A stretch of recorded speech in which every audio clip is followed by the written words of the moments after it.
Hello and welcome to HMG Network, broadcasting live from the greater Washington, D.C. metropolitan. My name is Freeman Singirankabo, and thank you for joining us for another power-packed message of our series, Truth to Power.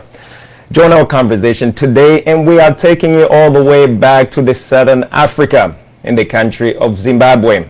In our conversation today, we are going to dive into sanctions and land reparation for the Zimbabweans in the country of Zimbabwe.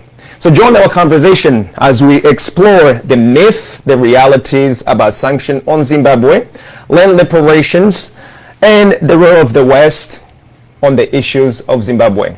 In today's discussion, our moderator is going to be none other than Claude Gatebuke, who is the Executive Director for the African Great Lakes Action Network, or AGLAN, and our dear Queen, Nadine Kazuba, who are going to kick us on this conversation, or who are going to be leading the conversation as we jump right in it. And our apologies also on the late start. We were dealing with a little bit of technical difficulties, but rest assured, we are ready to kick off and we are ready to rock and roll.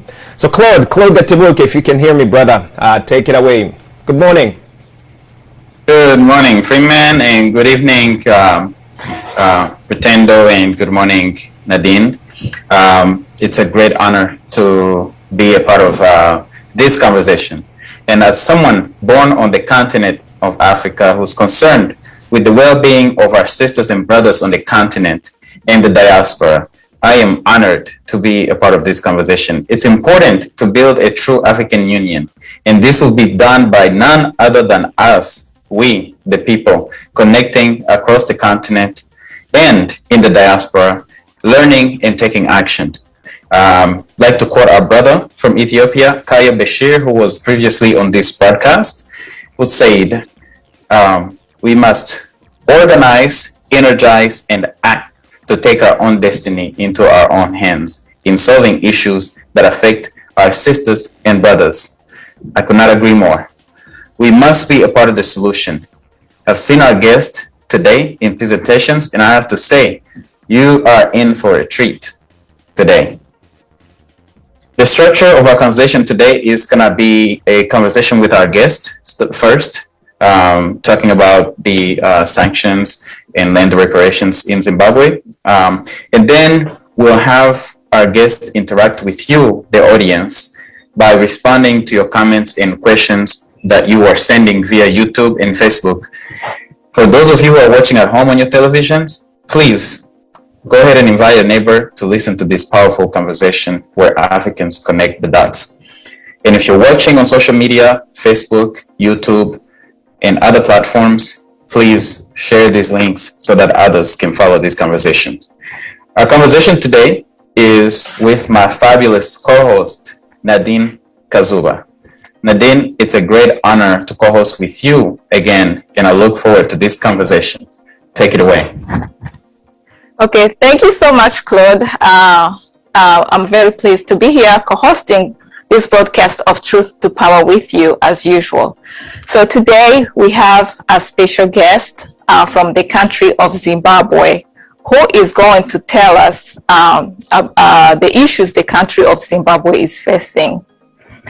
We will also be connecting dots with the rest of the African continent, comparing and contrasting different issues on the continent to what is currently happening in Zimbabwe.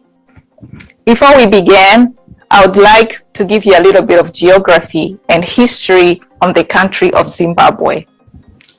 Zimbabwe is located in the Southern Africa, and it has a history of colonization and land dispossession by white settlers who came from Europe in the 16th century and forced indigenous Black Africans off their ancestral lands and occupied those lands.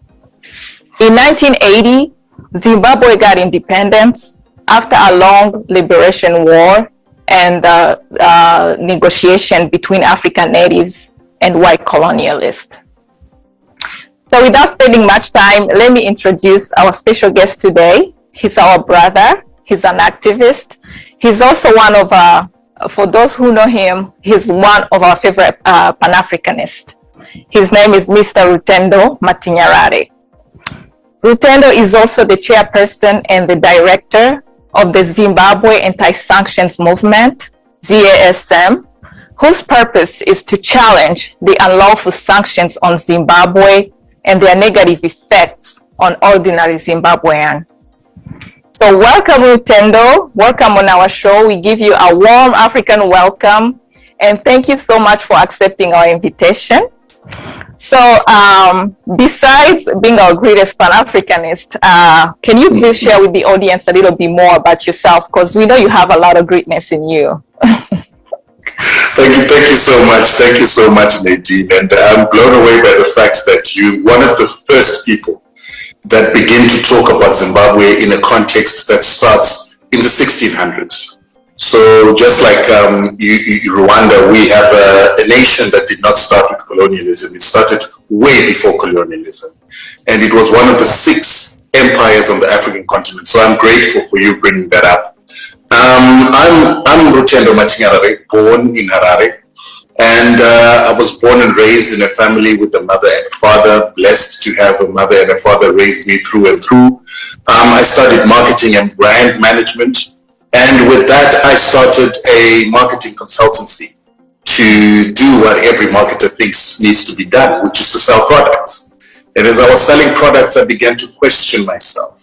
The products that I'm selling, who am I selling them to, and what is the purpose of selling them? And when I began to realize that I was an instrument of colonialism by selling products to drive consumerism on the African continent, I'm a marketer who changes people's minds to ingrain Western products into people's minds, because the West are the companies that usually have the resources to make people consume. And it's when I was selling or marketing a brand called Procter & Gamble, I think they're the fast consumer moving goods company in the world, I began to question, why am I driving the agenda to push Procter & Gamble products in Africa, when Procter & Gamble does not manufacture most of its products in Africa, when most of Procter & Gamble's products are toxic and poisonous, and they cause problems in our environment? Why, as a marketer, am I involved with that? That was the first time I started asking questions. The second time was when I was approached by Pfizer in 2018, well before the vaccination campaign that is there now, and they wanted my marketing agency to assist them in doing radio ads for seasonal flu vaccines. And they were offering quite a lot of money, $300,000 to do 2 reads and to place them on a number of, and to package them and to get voiceover artists and just basically position them and place them on a number of outlets. And the profit that we're going to make there was over 50%. But I started asking myself, how can I be a person that doesn't accept vaccines for my own children, but now I'm going to use my marketing agency to sell Pfizer products and Pfizer vaccines to other people's children, into other people's lives? So I refused that job. Another job was a Ford Foundation job, where we were asked to bid for telling the African story from a Ford Foundation perspective. I'm talking about a company that has a eugenics history, a company that existed at a time where African Americans were oppressed by institutions like the Ford Foundation, Ford and other institutions of eugenicists that built America and the billionaires that built America. And I question myself, why am I involved with that? It's at that point that I realized that my marketing was not being used for a proper job, and I needed to start looking at how to use my marketing to change African minds, to serve African interests, to social engineer Africans on what is good for them and not what is good for Western companies on the African continent. Immediately, I stopped marketing Western products. Immediately, I said that even if we lose money as a consultancy, because the companies that usually have the money to advertise and market happen to be Western, happen to be colonial companies that benefited from colonialism and slavery. But I said, it's fine. Africa is desperately in need of remarketing, of brand management. We need to create a new story about Africa, new brand values, ethos that are associated and linked with African culture. And that is when I began the journey. And this brings me to my love and love-hate relationship with Rwanda, in the aspect that one of the people that has understood the importance of marketing in Africa on a level that is almost international is Kagame. And he also happens to be the person that I dislike the most among our leaders because of certain things that have fractured the way he does what he does with such excellence, but divorced from African interest and divorced from African values. And so this is who I am today, working towards rebranding Africa. And I cannot talk about rebranding Africa when my own country as a tattered brand. My own country is ununited, it's fragmented, and it has got problems that have been caused by sabotage, colonial education that has miseducated the people, mental issues caused by the psychological warfare of almost 200 to 300 years of colonialism, and now the impact of sanctions that are deliberately being used to divide our people. I need to bring my country together first, before I can join other Pan-Africanists to try and create a new story, a new brand for Africa. Because if I cannot succeed in Zimbabwe, then I can never succeed in assisting building the brand of Africa. Thank you so much. Yeah, and I knew, like I say, there is a lot of greatness in you. And it's actually, it's one of the things that, like I always say, Africans, we have to detach ourselves from all these material things from the West, because they're not here to help us but to corrupt our minds. Like just for you to decide to push away Pfizer and push away all these companies that wanted you to sell their products, but you knew they were not good for us, and you decided to give that money away and just decided to promote the wellness of Africans. And I think that's an example we all have to look up on you and follow that step.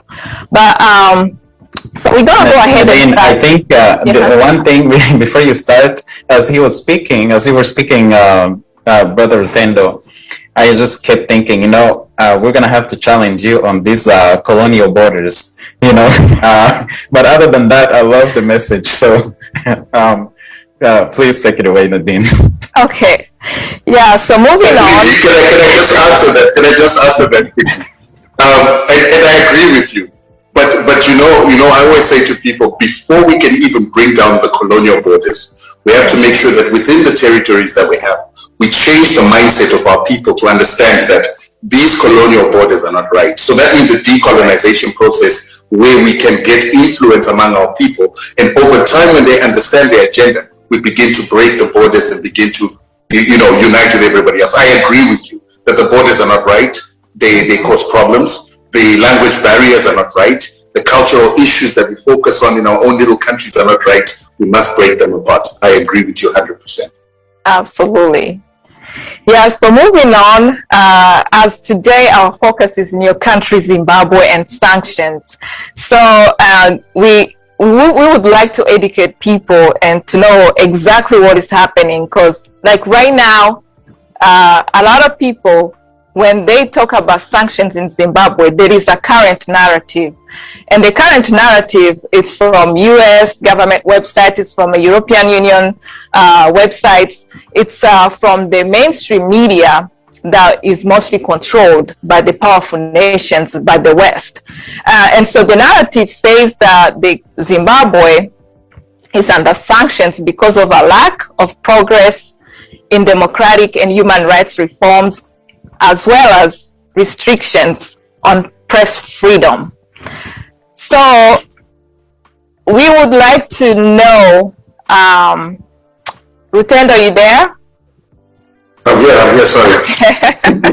Yeah, so we would like to know, if this current narrative, what we see in the mainstream media, what we see on the US websites and the UK, is that the truth of the reason why the Zimbabwe is under sanctions? Because current narrative, speaking of my experience, or people from Rwanda, we know the current narrative is always different from what the reality is on the site.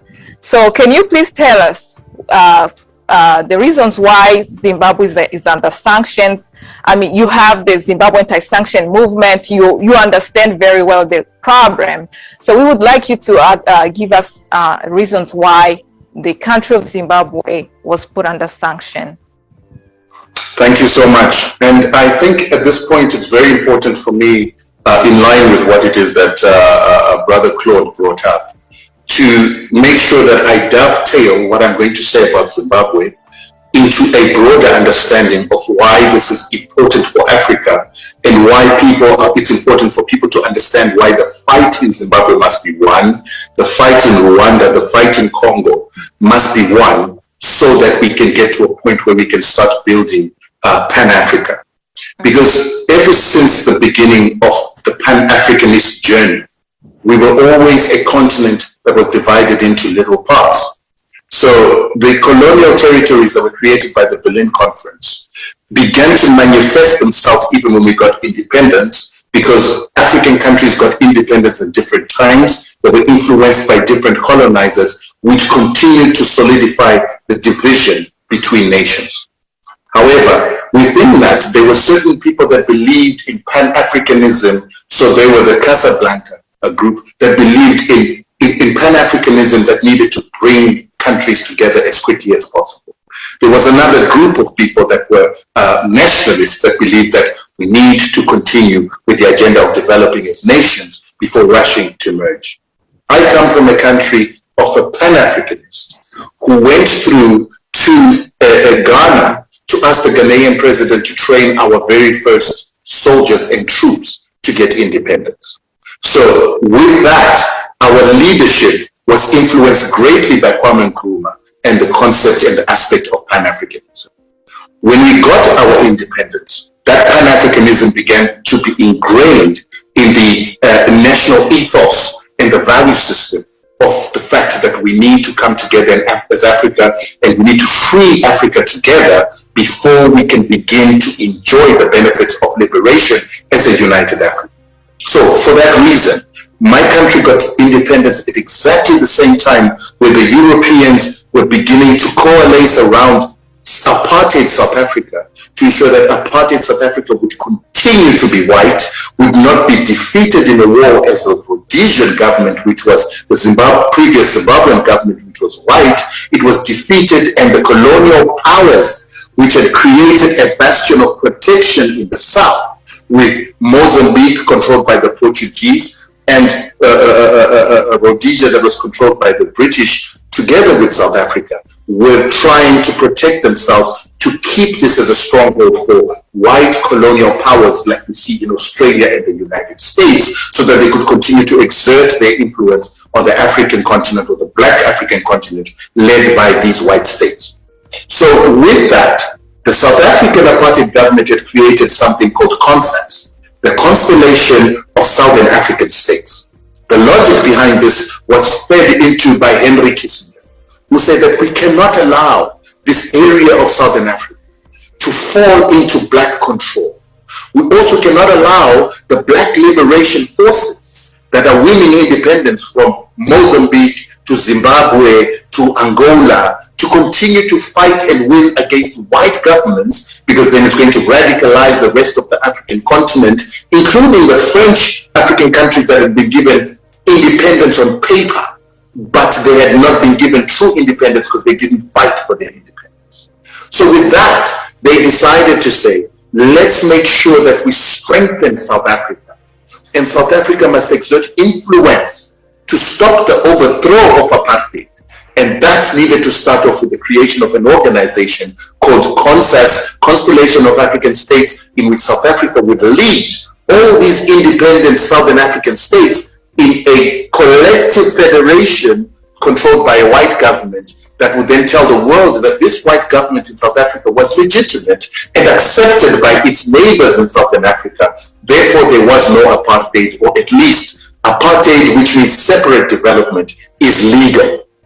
When we got independence, South Africa was actively asking our leaders to join this CONSAS. But at the same time, something called SADC had been created, Southern African Development Community, developed by the black states, that said we do not want to be associated with the apartheid state because it's illegitimate and it stands for the same colonizers that used to colonize us before. So we're going to create a separate unit. And this separate unit is going to work hard to break the dependency that the whole of Southern Africa had on the South African economy, the South African transport system, the South African banking system, communication system, almost everything. And the moment Zimbabwe decided to join other Southern African states or other black Southern African states in SADC instead of going for consensus, immediately it went into the radar of the CIA and the South African government and all the Western states that wanted to maintain South Africa's white power in Southern Africa to exert that influence to the rest of the continent. So that automatically meant that there was a war between Southern Africa with Zimbabwe as the center because it was the country with the most infrastructure and the most industry at that time in Southern Africa. So South Africa realized Zimbabwe as an arm of fighting imperialism or apartheid, so they decided to attack it. The way they decided to attack African countries was different in the Southern African region. Some were attacked economically, some were attacked militarily, some were attacked politically, and some were attacked militarily, and a combination of the others. Zimbabwe falls in the category that we were being sabotaged economically, we're being sabotaged militarily by them funding forces within Zimbabwe. They also then, because Zimbabwe is landlocked, they began to attack our route to port in Mozambique. And by attacking our route to port, they were doing two things.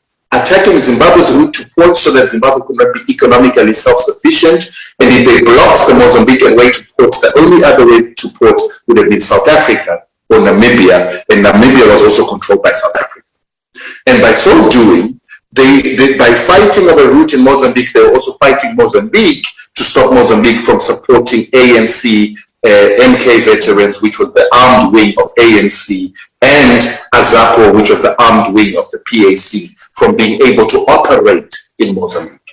Zimbabwe had to send its soldiers into Mozambique just 2 years after independence. So this is before you start building a country, before you start understanding how to run a country as a liberation movement. You've been given a government that is broke, a treasury that is broke, and all of a sudden you're thrust into a war by the biggest superpower of the region, because you have to defend your route to port, but you also have to defend your neighboring country, Mozambique, that assisted you to get your independence in Zimbabwe.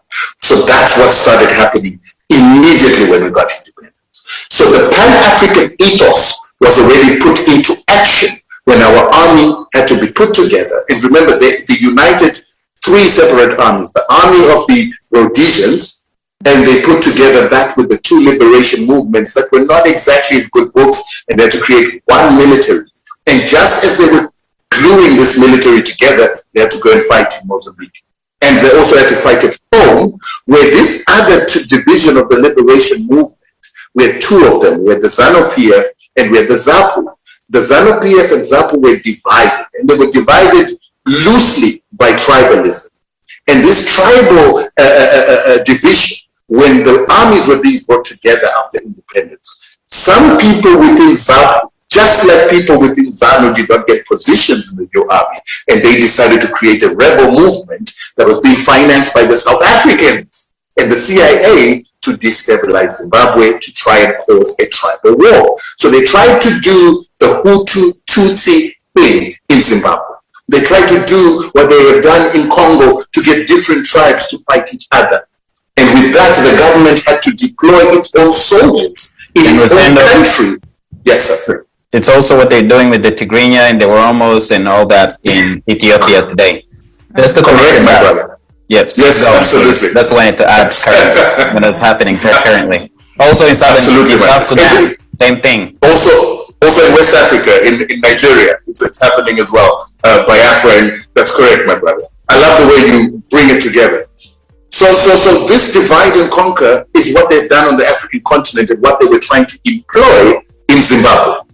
And they thought that if they did it successfully in Zimbabwe, it would then allow this country that they believed was going to be the most powerful to fight apartheid. If it collapses, then the fight against apartheid ends. And in Mozambique, They were already fighting that tribal war with the creation of this arm called Renamo. Renamo was created, and ironically, my brother, what's sad is Renamo was created in Zimbabwe. And it was created in Zimbabwe with Zimbabweans who were being used while we're in the liberation war to disturb the liberation fighters with an army of black Zimbabweans who were destabilizing the liberation fighters so that they would not get successful. When we succeeded, Renamo was taken by the South Africans. These Zimbabweans were then trained by the South Africans to go into a neighboring country and to become a rebel movement that recruits neighbors to fight against their own country. That's how Renamo came in. So Zimbabwe had to go into Mozambique to fight Zimbabweans and Mozambicans who had formed a rebel movement that was destabilizing Mozambique. That war then culminated in the defeat of Renamo. The defeat of Renamo then caused the South African apartheid government to be under pressure because it was running out of resources, as it was also fighting a war in Angola and in Namibia. In Angola, the Cubans were called to come and back up MPLA that was then fighting against a rebel unit again on a tribal basis that was being funded by the CIA and the South Africans. But the South Africans eventually deployed their own soldiers there. With the defeat in Mozambique, that meant that what they were trying to use Mozambique and Zimbabwe for, which is a buffer zone from troops of SADC entering, or troops of Africa entering to attack South African apartheid government on South African soil, had now fallen away on the east side. And then when they were starting to be pressured in Angola, where Zimbabwean troops ended up also going together with MK soldiers of the ANC to fight in Angola, they got defeated in Angola. When the Boers got defeated in Angola, the negotiation process forced them to also leave Namibia that they had been using as a colony. And that meant they went back into their country without the buffer zone or these nations in the forefront that they used to use as a means to be a buffer between them and Africa, or them and other SADC countries from invading South African territory. Once that happened, they were forced to negotiate with the ANC. And that is the beginning of Zimbabwe's enmity with the West. That what kind of a little country of black people that are supposed to be useless, black people that are supposed to be incapable of organizing, black people who are supposed to be animalistic and unable to create anything concrete, to have defeated Europeans on Zimbabwean soil, Europeans in Mozambique, while the other African countries in Southern Africa had also come together to defeat the Europeans or the South Africans in Angola and Namibia. The enmity started there. And the enmity was, you've become a bad influence, a bad slave that teaches other people how to resist the authority of white men on the African continent. And I need to just put this in the context that Zimbabwe was especially a problem in that when our liberation war was when the whites were losing the war in Zimbabwe, they began to use mercenaries recruited by the American government. Mercenaries of the Vietnamese, the Americans who were fighting wars in Vietnam. When they were losing Vietnam War, they began to take the commandos, they began to take the Navy SEALs, they began to take the Green Berets who were coming from Vietnam and sending them to Rhodesia to help the Rhodesian government. They were taking Israeli soldiers, Iranian soldiers, because at that time Iran was still run by the Shah, who was associated with the Americans. They were taking British soldiers, SAS, Australian SAS, to come and fight for the Rhodesians. So the defeat of the Rhodesian government was a defeat of American special forces, British special forces, Australian special forces, Israeli special forces, and all these white peoples that had come as mercenaries to try and keep up this Rhodesian government. And they felt that this was going to influence South African freedom fighters to do the same. And what's ironic is that at that very same time when our liberation fighters were training in Tanzania, they met with Kagame, they met with our friend Museveni, who were also training as liberation movements in Tanzania. You know what I mean? That's just goes to show how we are interlinked, interconnected, and our liberation movements are people that have worked together, lived together. Now, this is where the cracks now comes. So we now... Rutendo, here's one thing I want to add on. it's amazing how Zimbabwe was fighting for a good cause. Like they were helping all these other countries liberate for a good cause. But then, yeah, of course, you have those people, Museveni, Kagame, they are in there among the true liberators, but they are indeed mercenaries of the West. Because that's something we happen to see after. And that is one of the reasons why people like Nyerere was so... He helped them. He helped Kagame. He helped Museveni. He actually helped Museveni take Uganda, and then also he helped Kagame taking over Rwanda. Yeah, Nyerere is one of the Pan-Africanists I adore, I respect, but he was tricked because we all human. We can get tricked. So yeah, it's like we have these good liberators. Zimbabweans are fighting. They are helping Mozambique. They are helping in Angola, and then you have people like Kagame with a different agenda. Yeah, okay, go ahead. I love every place that has noise, there's a thief. So, somebody came and hijacked, among the noise. But I just want to add one little thing also. Believe it or not, I have met two men. One is British. He fought in that war that you're talking about. He was referring to Mugabe and the Zimbabwean freedom fighters as terrorists. This was in the 2000s. He was still referring to them as terrorists. I met another one. He's an American. He's a very old man now who was once captured. Initially, he didn't reveal what country it was that he was captured in and tortured. But then he later revealed to me that he was in Zimbabwe. And so, the things that you're saying, I've actually met people that were a part of these things. That please proceed. The crux of the crux of it. I love that, and I wish we need you to put that in writing. I know this is a documentation, but you also need to put that in writing. It's amazing to see how the pieces of the puzzle start to fit in when we as Pan-Africanists start talking together. And that's why we have connected dots. I said that's why we have to connect the dots, because eventually it's one particular problem we have, and go ahead. and this is where I need to give credit to you, Nadine, because it is you that gave me certain pieces of the puzzle that were missing, that didn't make sense. And when you put those pieces of the puzzle, it all started making sense that we are one and we have one problem, and the enemy knows us more than we know ourselves. Correct. Because when I discovered that Museveni, Kagame, and a lot of the other guys that are now in the story of the Great Lakes were also in Tanzania training with the liberators of this continent, training with the great men of this continent. They were not training for the same reasons as this men, but these men did not understand. They had an agenda that had already been instilled by the enemy way before the liberators had a full vision of what was happening. Correct. And now when you understand how things are rolling out today, and that's credit to you, my sister. You gave me those pieces of the puzzle. You know what I mean? Yes. All goes to say infiltration is a real thing. My guy, every moment. It's too real. But what Nadine has done is she's infiltrated in the opposite, in the counter-revolutionary manner, to teach what it is that was not clear from the beginning. Yeah. Because all I knew is that the sanctions on Zimbabwe are associated with what is happening in Rwanda. All right? I started to know that the sanctions in Zimbabwe have everything to do with the genocide.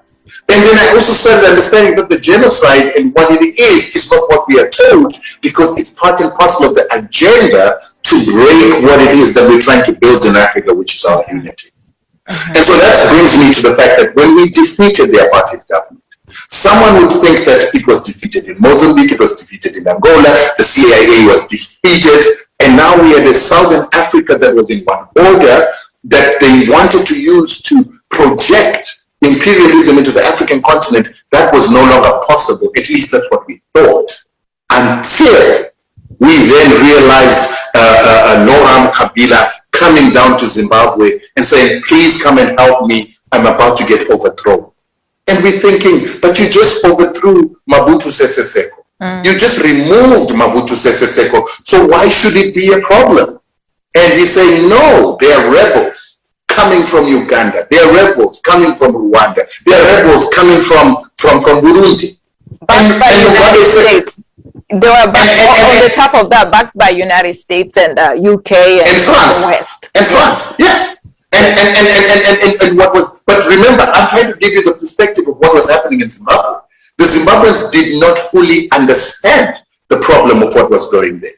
But there was a military general who had actually written a thesis on the Great Lakes. He had written a thesis about the relationship between Kagame, Museveni, and what the agenda of these men was to develop a reinstitution of a Mapororo empire that had last been seen in the 16th century. And this man wrote these pieces, gave it to the government and the military, and they did not give a damn about these pieces. But when what's his name? Laurent Kabila came through to Harare in September 1998. After everybody thought that the war that was happening in the Great Lakes has nothing to do with us, and he started explaining, then they had to tell this general that, please, can you bring your document back? They had to remove the dust of this document and start reading it again.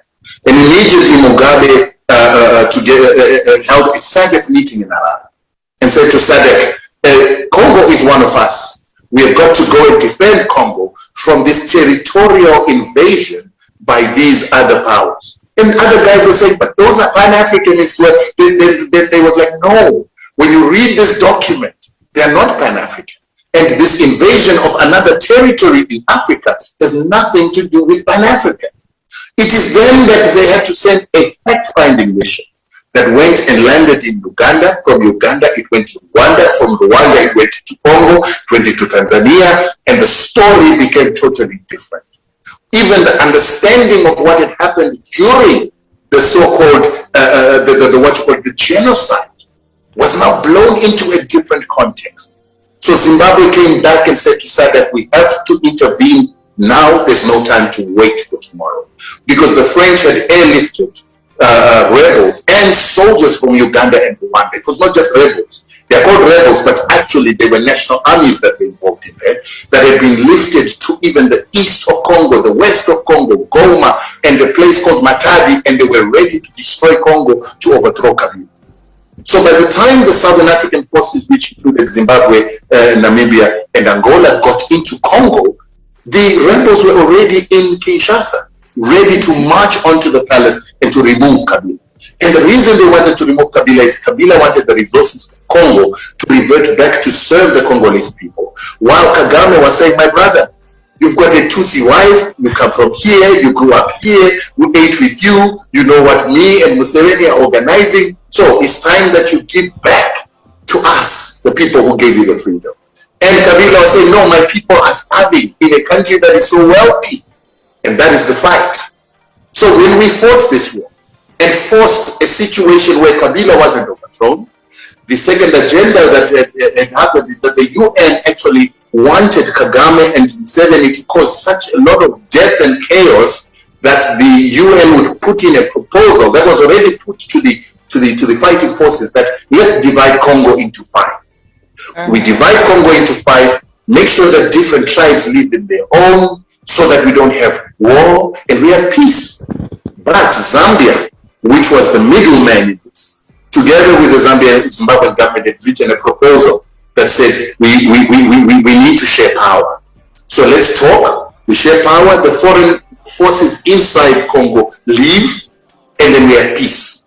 Fortunately, all the members agreed to this Zimbabwean document that asked for at the beginning of peace talks, the beginning of cessation of hostilities, and refused this option of dividing Africa again into another extra 5 different territories.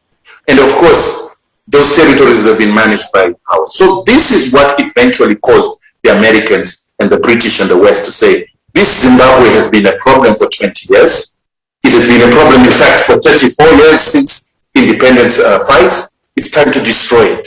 And the best way to destroy this country that wants to build Pan-Africanism by using its army, by using its economic power, is to put it under sanctions, to deprive it of money, deprive it of resources. Hence, we get into the first sanctions. And those first sanctions coincide with the European sponsoring what used to be a trade union.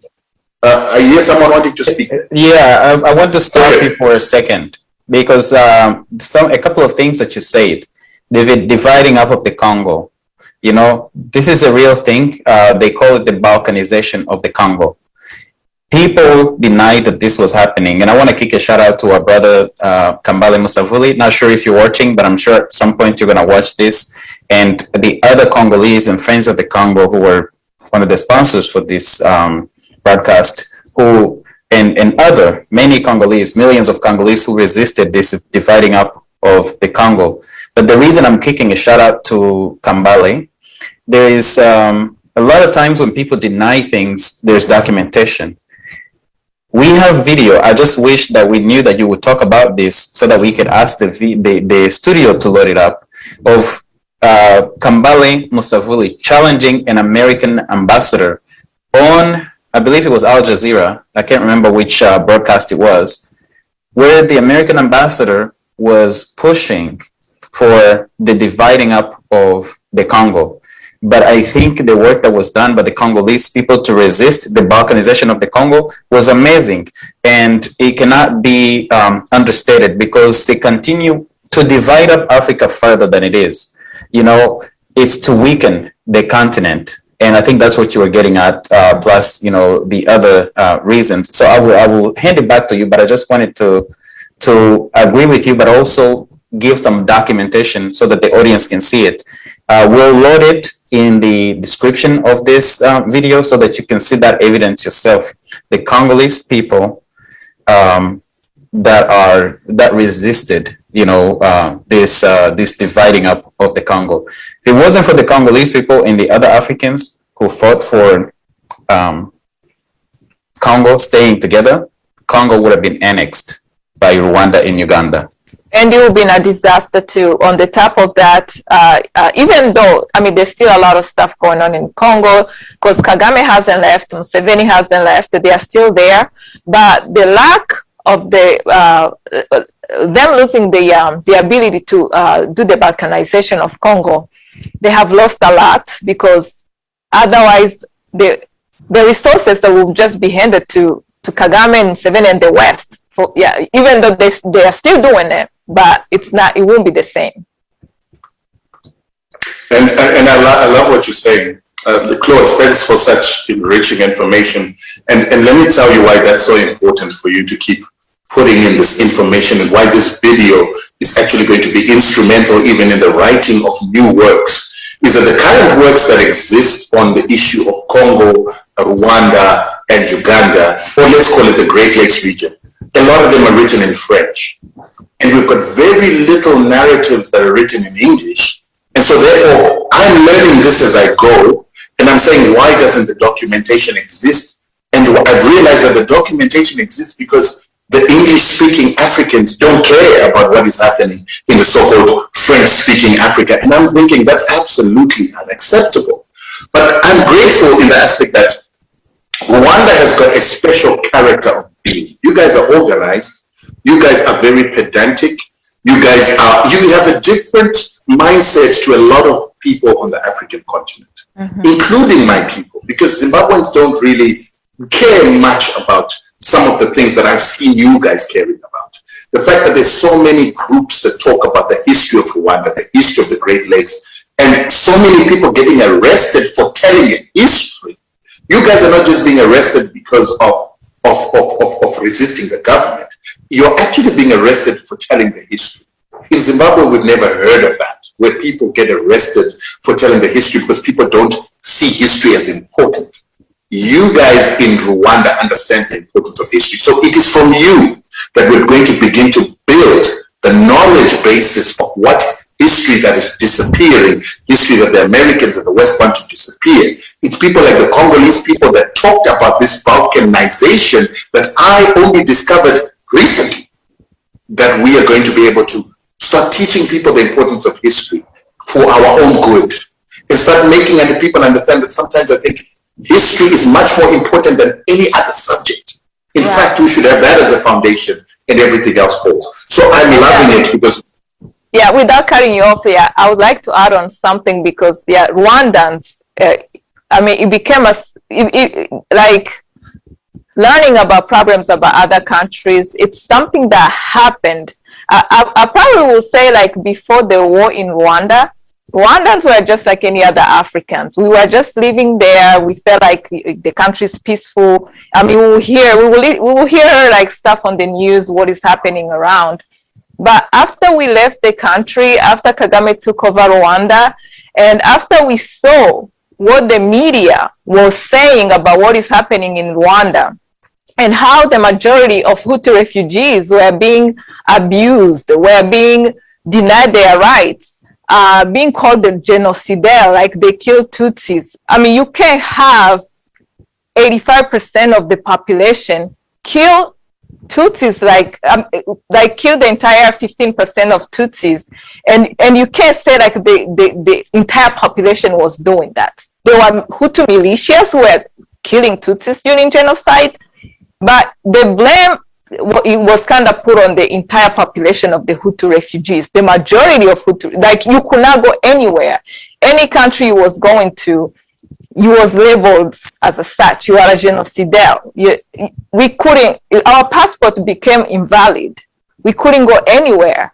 As soon as they find out, oh, you are from the Hutu ethnicity, you can't do anything. So that's when a lot of people started waking up and start thinking like, what is happening? Why the world is so against us? What have we done? And by that, we started learning histories of other countries. What is happening in the other countries? You hear this story, what is happening in Zimbabwe. If you see that in the mainstream media, you have to think twice. You have to be like, okay, is that true? Because I know my story was completely falsified. So with Zimbabwe, I was like, okay, what I'm seeing on the CNN, what I'm seeing in BBC, what I'm seeing on the US website or UK, I'm like, okay, there's no way it will be true. I have to ask Zimbabweans who actually know exactly what's happening on the site. So that's why a lot of Rwandans are so focused on such a kind of issues, because our history has been completely changed. It has been told the way it was. It's not supposed. The way it did not happen, I would say. Yeah. and that's amazing. I think Claude wanted to say something. Claude? No, I was agreeing with Nadine. The history of Rwanda has been distorted. The lies have been basically put at the forefront, and the truth has been flipped on its head in many ways, and that's what is being undone. And also, the one thing that you said about connecting the dots. Actually, this network that also sponsors these conversations, HMG, is part of the goal is to connect those dots between the Anglophones and the Francophone. We actually kicked off our French programs. I believe it was 2 weeks ago, or maybe it wasn't last. So it was 2 weeks ago, I think. So this is going to connect, the communities, not just us. We're not taking credit for connecting everyone because we already connected with many of the various languages, but we're going to make a big effort to continue doing that, and we are committed to doing that. Yeah. And I hope that by giving the narrative that Zimbabwe's sanctions had a lot to do with what is happening in Congo and Rwanda, and the fact that the Zimbabwean army ended up having to go to Chad and Somalia and other African countries in the Great Lakes region to try and bring peace, to try and protect civilians, women and children. I hope it begins to not only take the story of Zimbabwe and put it in a different light, but I hope it begins to make people understand the fact that we are one body. And right now, one part of the body, which is the hands, is tied behind the back. It's tied behind the back figuratively by the sanctions and the attack on these hands, so that the rest of the body cannot fight back.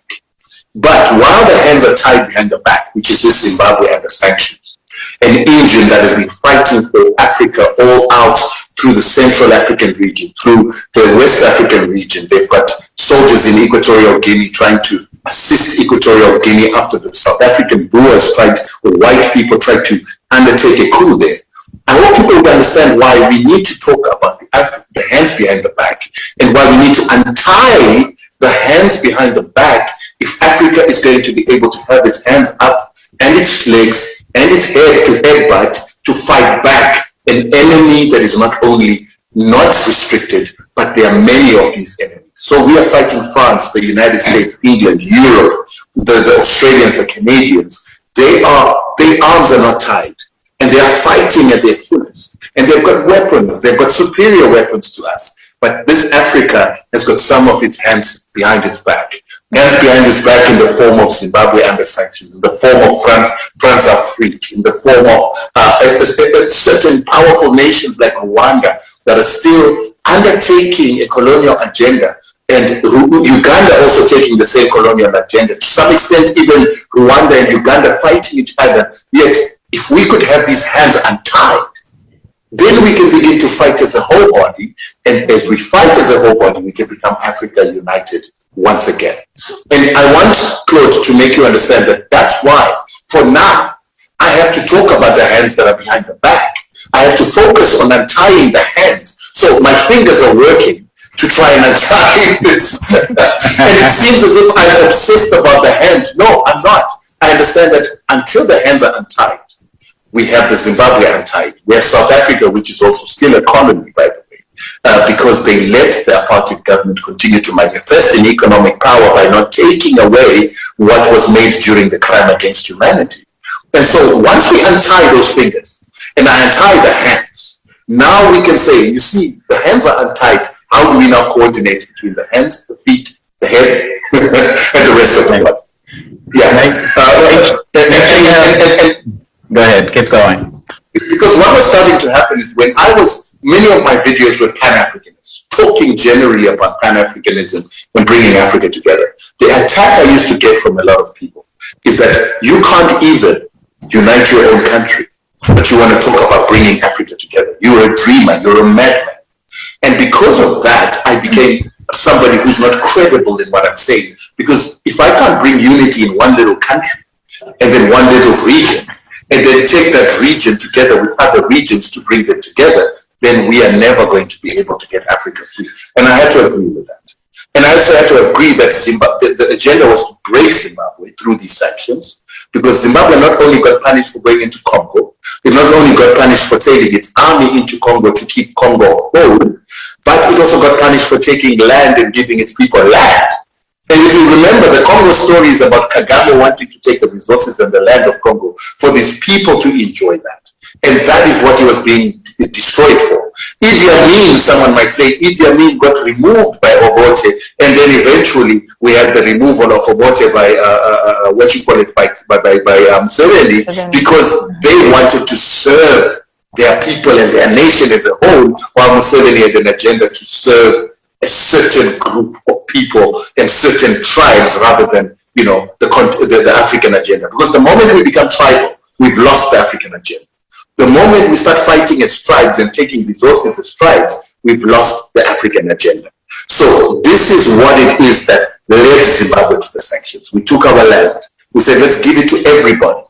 And let's give it to the poorest of the poorest. Right now, one of the richest businessmen in Zimbabwe is a man who came from a little unknown village. Today, I was hearing this guy where he comes from, and I look how big he is. And I said, only in Zimbabwe and a few other African countries can a person come from a little obscure village to become the most powerful man in the country. And that is only available and possible if the land is accessible to the people, if the resources are available to the people. And right now, Zimbabwe is under sanctions so that other African countries do not see that example, that take the land, give it to people, give it free access to everyone, and let everybody use the land and be able to develop themselves. Let every Zimbabwean have access to mineral resources. Right now, we've got 1.4 million gold miners in Zimbabwe, in a country with 14 million people. You want to mine gold, you go and apply for a license, you can mine. And when you make your gold, you can make your money. And this is lifting a lot of people out of poverty. And the West know that if that is an example that then becomes set in Africa and among other countries, it's going to change Africa, and it will make Africans chuck out European companies and Europeans from the continent from controlling these resources. And remember, once we start mining the resources, the next phase is I want to use the profits I've made from the resources I've mined, the gold I've mined, the chrome I've mined, to process. So now I want to smelt it. And from smelting it, I then want to turn it into something. And the Europeans would go out of business the moment Africa does that. So that's why the sanctions are on Zimbabwe on the bigger scale of things. So I just wanted to put that on the ground, and then we can use that to take us forward.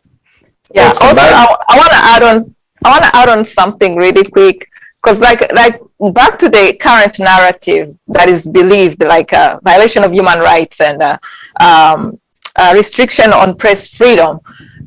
Those were the allegations these Western countries had on Zimbabwe.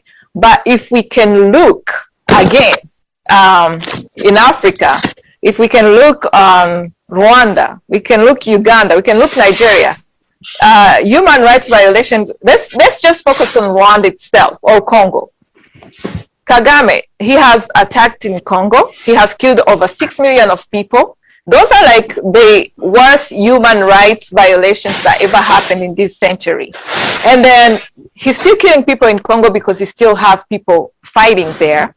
And if you look in Uganda, we saw human rights violations last year during the elections.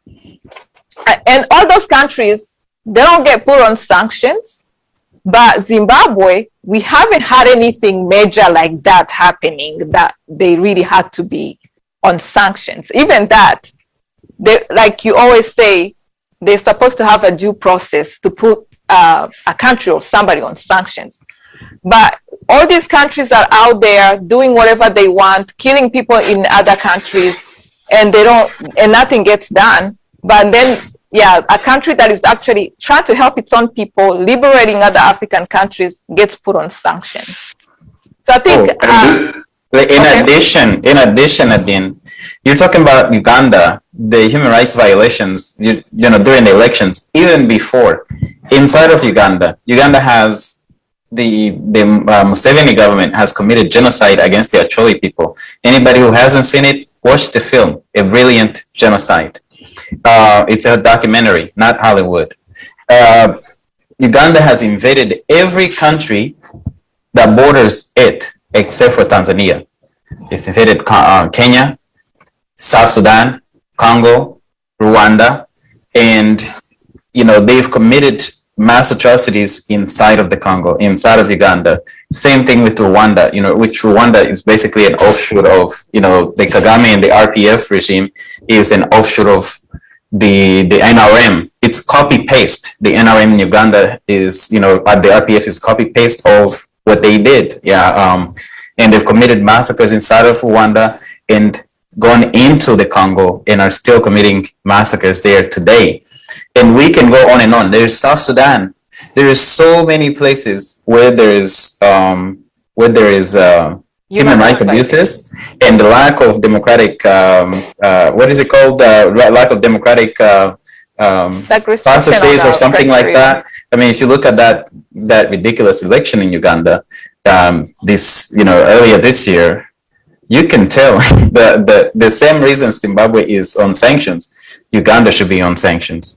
Rwanda should be on sanctions. The Congo should be on sanctions. South Sudan, and you name it. If we go by that standard, but Zimbabwe has been singled out. I think that's the question you were asking, right? Yeah. It wasn't a question. I was just trying to make people understand that it's not human rights violation.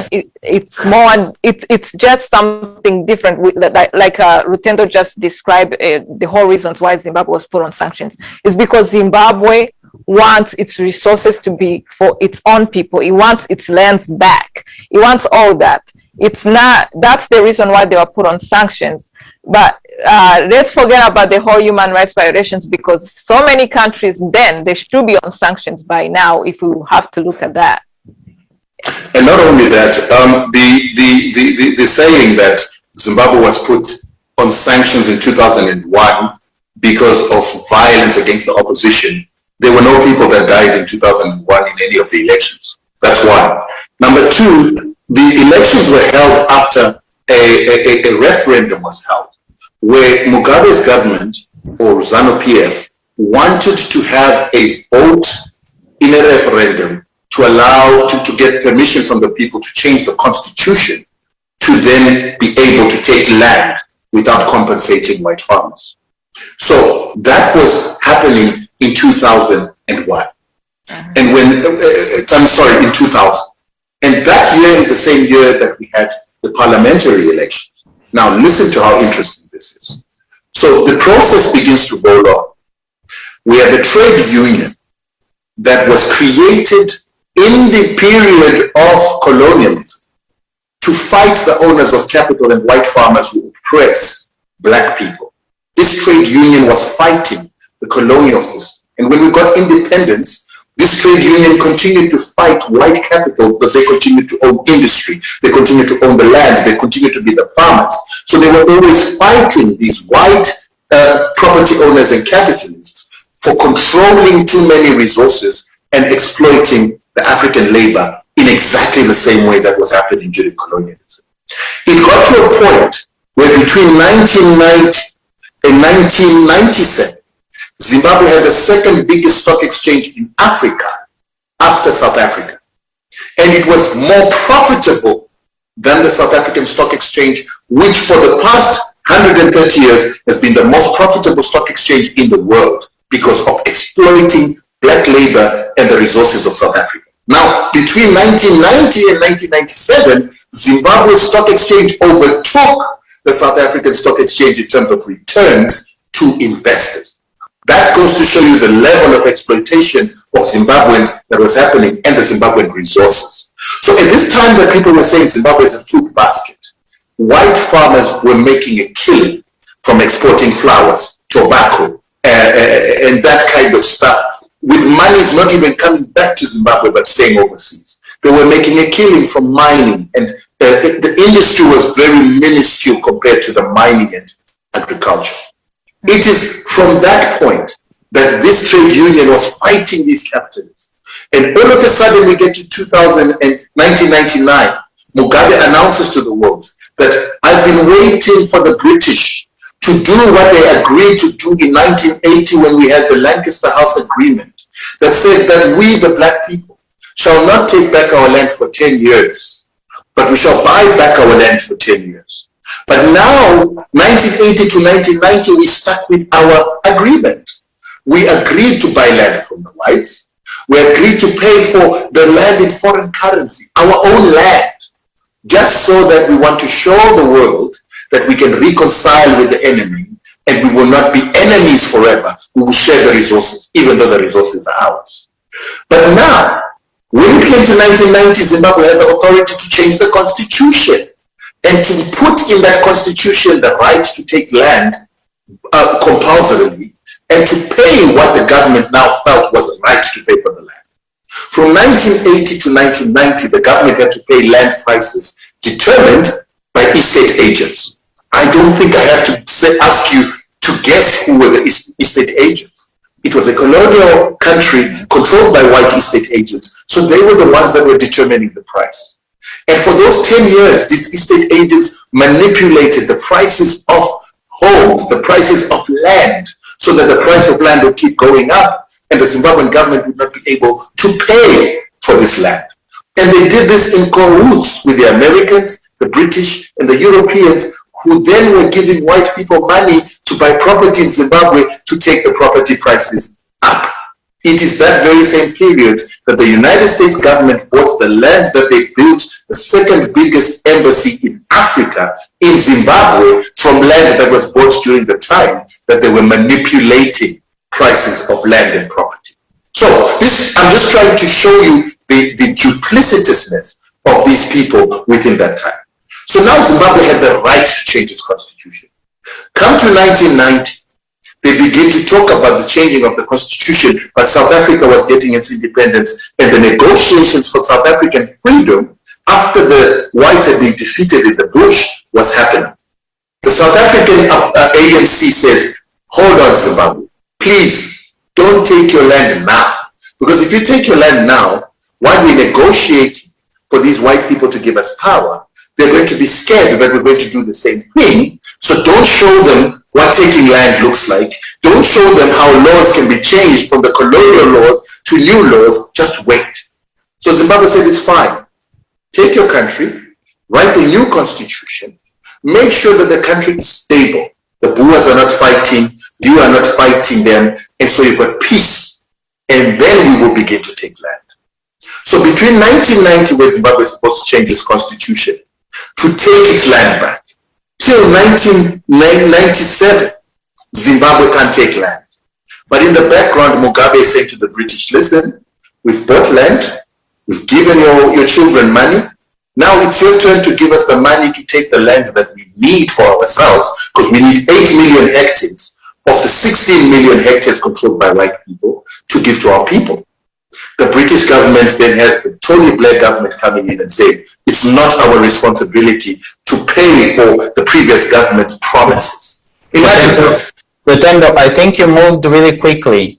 The Lancaster Agreement that you talked about, most of our audience may not be familiar with it, our global audience. The Lancaster Agreement was the agreement at independence, which included that the British would pay for the lands that they dispossessed from the indigenous Africans when colonialism came and took over the lands, right? And then they said they would either pay or return the lands. I just want to clear that point as you're talking about this land possession and how basically Tony Blair, said it's not their business to pay for it, even though they had signed an agreement. So I just want to make sure that it's very clear.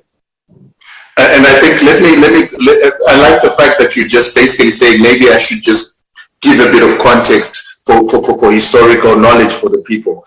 That is so right. So when the liberation fighters were defeating these Rhodesians with the mercenaries that came from America, Britain, the mercenaries that were being paid by the American government behind the scenes, the American government saw that the Rhodesians were losing the war together with their mercenaries.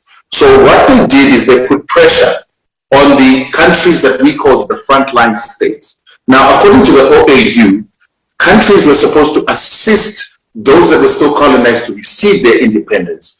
But most of the assistance would come from the countries in the front or next to the country that's seeking independence. And they would give that country resources in terms of bases, in terms of weapons and food for liberation fighters. So we had what we called our frontline states, which were Zambia, Mozambique, Tanzania, where they met with the Kagames and the Musevenis, and Botswana. They were the independent African countries supporting Zimbabwe's war. And they were the ones giving refuge and bases to our liberation fighters. And most of the liberation fighters that were now winning the war were coming from Mozambique and Zambia, although they were training in Tanzania. So now, when Kissinger saw that the Rhodesian government was losing and was about to fall, he then put pressure on the Zambian government and the Mozambican government to say, listen, guys, you need to push the black liberation fighters, the terrorists, to go and negotiate with Ian Smith for the power to be returned to blacks in a peaceful manner rather than a total defeat of Europeans. What is interesting is this. Kaunda was the president of Zambia, had been duplicitous. He was supporting the liberation effort, but at the same time, he was in agreement with the whites that the Zimbabwean liberation fighters should not win a military victory. He wanted them not to win a military victory because he wanted the whites to continue to control industry, to control farming, so that Zambia could import the beef, the agricultural produce, and the industrial goods that it used to get from Rhodesia under colonialism. So Kaunda believed that total black victory and blacks taking over an economy in Rhodesia would not be beneficial for his country and the region. So he pressured our leaders to go to the negotiations, first of all in Switzerland, and then secondly in Britain. And the negotiations happened in a building called the Lancaster building, hence it's called the Lancaster Conference. What's actually interesting is I think all Lancaster House conferences, even Kenya went to a Lancaster House conference.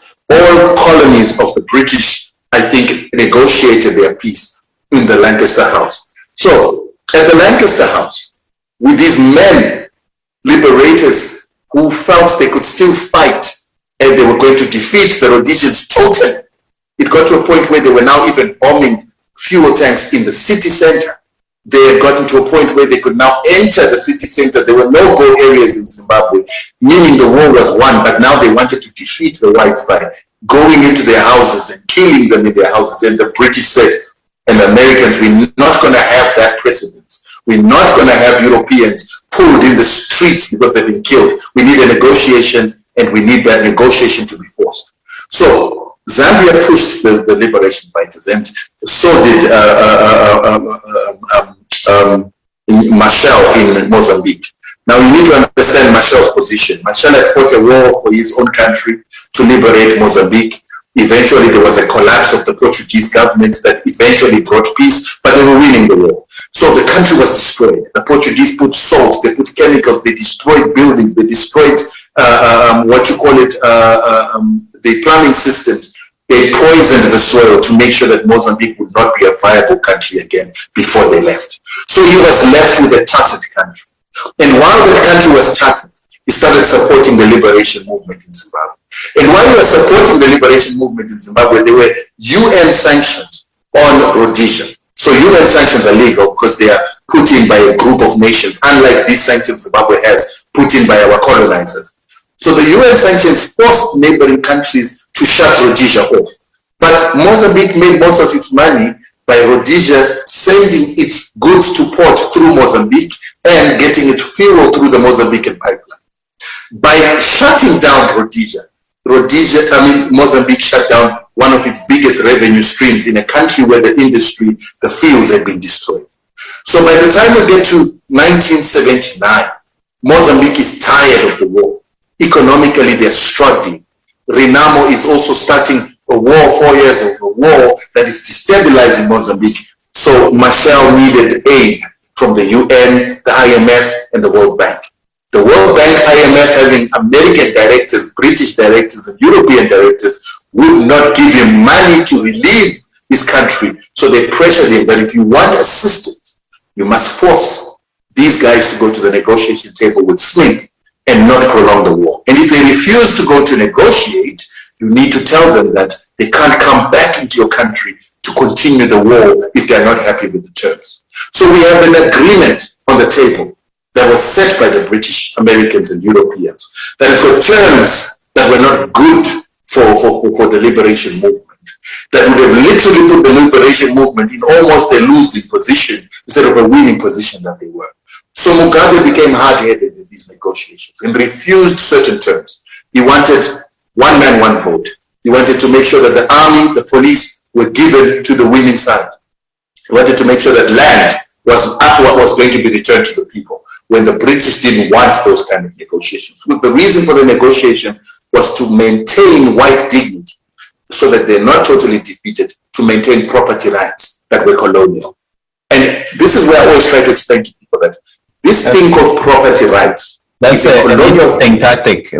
Just real quick, right now we are in the middle of a campaign to push the recommendations of the UN mapping report that came out of the Congo. Zimbabwe is implicated in it and everything. And as always, when the perpetrators start seeing that, the people are resisting and starting to turn the tide, they start talking about negotiating.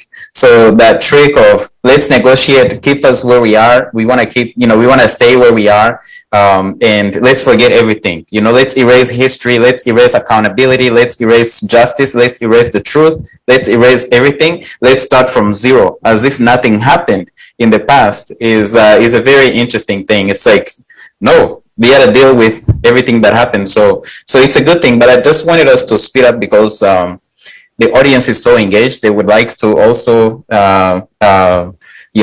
engage you in some questions, and we have limited broadcast time. But I do want to get to the land the land dispossession and the repossession of the land. If you can tie all the points together about the land dispossession and repossession, the Congo invasion, and the sanctions today, and then we'll proceed from there. I know Nadine's got like a whole plan, but it seems like she's already shown you all the plan that we had, because you've covered so many of the points. It's really interesting. Absolutely. I know the sad part is that we've got so much history to share, and there's always never enough time to share it. So basically, these guys are forced into negotiating an agreement that was already predetermined by the West to maintain their power. Then the liberation fighters refused, especially Robert Mugabe, of which the other guy, Joshua Nkomo, was willing to accept the terms. But Mugabe had been given a mandate that you do not accept a situation where we can't get our land back. So they had to compromise that you can't get your land back immediately. You'll get your land after 10 years where you can readjust the constitution. But the constitution that would be used from 1980 for 10 years until 1990 would be the Lancaster House Constitution that constituted these white interests. So what was agreed upon is that the British government, the American government, the Europeans would give $4 billion then to the Zimbabwean government to rebuild Zimbabwe and also to buy land and to develop the country. That money never came. The second agreement was when Zimbabwe needs to buy land, if they want the Europeans to be able to interact with them and they don't want a continuation of the sanctions that were already on Rhodesia, they had to accept that they were going to buy land. And they'll buy land by giving 50% of their own payment up in foreign currency, then the British and the Americans top up. So the very first land that was bought in Zimbabwe, many people say Zimbabwe started taking land in 2000 after 20 years. No, it's not correct. Zimbabwe started taking land from 1980, but they were buying it. And they bought 3 million hectares by the time we get to 10 years, and they'd already resettled 75,000 families. That process now needed to be speeded up so that they could get the 8 million hectares that they had planned. So that means that 5 million hectares was left. So this was what they were now negotiating. While the South Africans were negotiating their peace, Mugabe was talking with the British, the Americans behind the scenes to say, you now need to give me all the money that we agreed at Lancaster so that I can buy the land from your children, or else I'm going to take land without buying the land. 1997, the Blair government basically says, we're not going to give you money. We are not the Thatcher government that promised you that land. We're a new government that consists of people who come from previously colonized territories. So your agreement doesn't hold. Mugabe said, that's fine. I'm going to take the land. And right there, people who had been trying to resettle land without being resettled by government were now going and taking the land. And Mugabe did not send his army or police to take those people off that land, because now they were taking land. But there was no policy, there was no laws to allow this. But the people of Zimbabwe were saying, we can't wait for laws. We've been waiting for laws for 18 years. The liberation fighters were fought, had not been compensated for fighting for 17 years. They were now also saying that it's been 27 years, we now want our compensation. So Mugabe had to compensate the liberation fighters. He then had to go and allow people to settle in land and then start to change the laws. It's within changing those laws now that the opposition came in 2008. This movement that used to be a workers' union, that used to look out for workers' unions' rights against capital, and white exploitation, all of a sudden forms a movement called the Broad Civil Alliance. The Broad-Based Civil Alliance then begins to say to the Zimbabwean people, don't allow the change of the constitution. Mugabe wants more powers, he wants to become like a king, and if you allow him to change the constitution, then he becomes a king, you won't take him out of power. What the Broad-Based Civil Alliance, which was a former trade union, did not tell the people is that the real reason why the constitution was being amended and the constitution was having new clauses put in is to take that land legally and to allow those people that are going to settle on that land to have legal title to the land. So the Zimbabwean government got defeated by the opposition through lies that were sponsored by the UN and NGOs and the Western governments that sponsored these opposition members to be on the ground telling people that Mugabe is going to come in, he's going to change the laws, he's going to be a king, he's never going to be removed from power. And with that, the amendment of the constitution that would have allowed the government to take land failed to get into the constitution.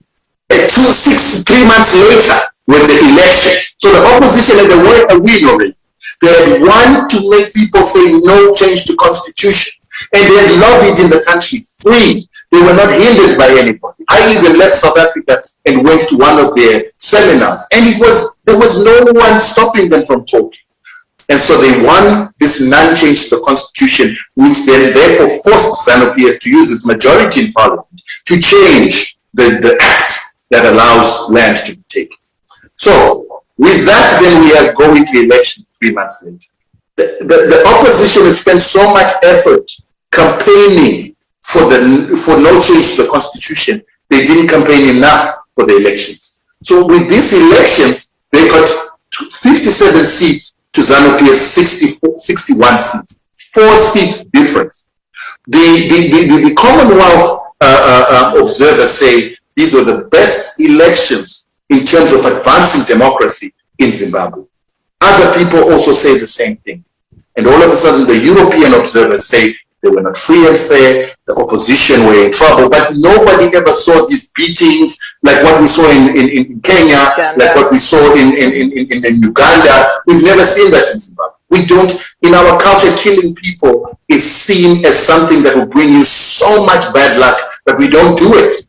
But we got put under sanctions in 2001 because apparently our elections were not free and fair and people were abused. And we don't know those people that are said to be abused. Specifically when you see an opposition getting 4 seats less than the ruling party. Because if the government wanted to rig, they would have just won all the seats so that they don't have to have the opposition in parliament. And we're the only country in the world where we have an opposition movement that commits treason against its people, that goes to foreign countries and asks those foreign countries to impose war on its people. Only country in the world that has such treasonous people running on our urban municipalities, sitting in our parliament, being paid by the government, that they are sabotaging, and the same government which they're asking the foreigners to destroy. And the reason that is happening is Zimbabwe does not have laws to punish Zimbabweans that go and ask foreign forces to attack their own country. And I have been one of the first people to say the government has got to have a law that stops Zimbabweans from collaborating with enemies of the state without repercussions. Because in America it will never happen. In Britain it will never happen. In Europe it will never happen. Quick question. Is the opposition party in Zimbabwe promoting sanctions on the country? They actually were the ones that wrote the sanctions document. They were lawyers within the opposition party that drafted the sanctions document and were negotiating and workshopping with the Americans and the Europeans on how to impose sanctions so that when the presidential elections come in 2002, from 2000 where they lost to 2002, they wanted to use sanctions to pressure the Zimbabwean people, punish the Zimbabwean people, deprive the Zimbabwean people of water, food, jobs, until they are forced to vote for MDC. So they were hoping that Mugabe would be defeated in the next elections, the same way they won the referendum. They thought that they would be able to push the Zimbabwean people by sanctions to vote for the opposition. And now we are saying sanctions have been deemed by the UN Human Rights Council as a crime against humanity that prevents people from enjoying their human rights. They've been seen and deemed as illegal. And this has been the same since 1994. And we are now saying, so therefore the rulings of the opposition parties for the past 20 years have been fraudulent and they have been instilled by a crime. There's no difference between using economic force, economic weapons against people to force them to vote for someone than what it is that is happening in Congo, where force and rape is used to force people to adhere to the political interests of certain people. We're saying it's the same thing, and it's a crime against humanity. We're also saying that every single sanction that is on Zimbabwe that prevents the Zimbabwean people from enjoying their human rights are a crime against humanity by persecution. You're persecuting people by killing them with hunger, depriving them of water, depriving them of healthcare, depriving them of medicines, depriving them of economic development. According to the human rights law, that is a crime against humanity. When you also take people... Yeah, it's amazing because I was doing my own research, and I came across like a lot of these Western countries that put Zimbabwe on sanctions. They keep claiming that the sanctions are individual. Like they keep claiming that they are not affecting the people of Zimbabwe. They are only for the government officials and some businesses that are connected to them. So, but I'm sure the lives have changed for Zimbabwean with the whole sanction issues going on. Well, the interesting thing is when you look at the sanctions themselves, they are different types of sanctions. So the Zidera sanctions are the ones that were put in 2001. Those are directly on the government, parastatals of the government, and companies owned by the government, so that they don't get loans from multilateral lending institutions, and they do not have cancellation of colonial loans from the same multilateral institutions. So those are not on any targeted individuals. They are the government of Zimbabwe. Then we've got the executive order sanctions. We had executive order sanctions put in 2003. They had a target of 58 people. And those 58 people were government officials, they were government parastatals, and they were government institutions and banks and private companies. That again could be construed that these companies and institutions deliver services to the Zimbabwean people, so they're actually on the Zimbabwean people as well. Those sanctions were then amended again in 2005. More people were added to make them 87. Those 87 people were companies of government, parastatals. I don't know if you call them state-owned enterprises or parastatals, but we call them parastatals. Those state-owned enterprises, banks of the government, and private companies, private banks. Again, affects the people. But what happened in 2008 now, when there was an amendment, a third amendment, we saw the government of Zimbabwe being put now in those sanctions.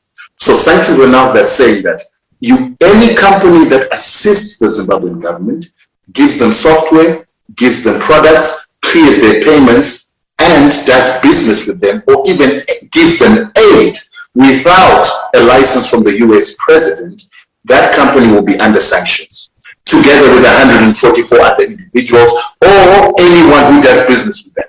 Now, if you listen to that wording, it basically means the sanctions were the government of Zimbabwe and anybody that does business with them and anybody that does business with the so-called individuals. When you look at that in totality, the individuals don't matter. They're just being kept there so that they can say it's targeted, but it's actually on the whole of Zimbabwe. And so that's how we had to start the campaign. When I started the campaign, I had to start demystifying the sanctions, starting to take the wording and putting it out there, talking about the instruments, the legal instruments that have been used to impose these sanctions. And there's the MAPS report that Claude talked about. The MAP report was actually discussed in the Security Council, in which Congo went to the Security Council and said, listen, no one can say that countries like Zimbabwe, Angola, and Namibia invaded our country because we invited them. And we have a right as a government of Congo to invite countries to come into our country to help us to defend our territorial integrity. Point number one. Point number two, Zimbabwe is a member of SADC, and Congo is a member of SADC, has got the protections of what is called the SADC organ, which is an arm that looks at mutual defense pact.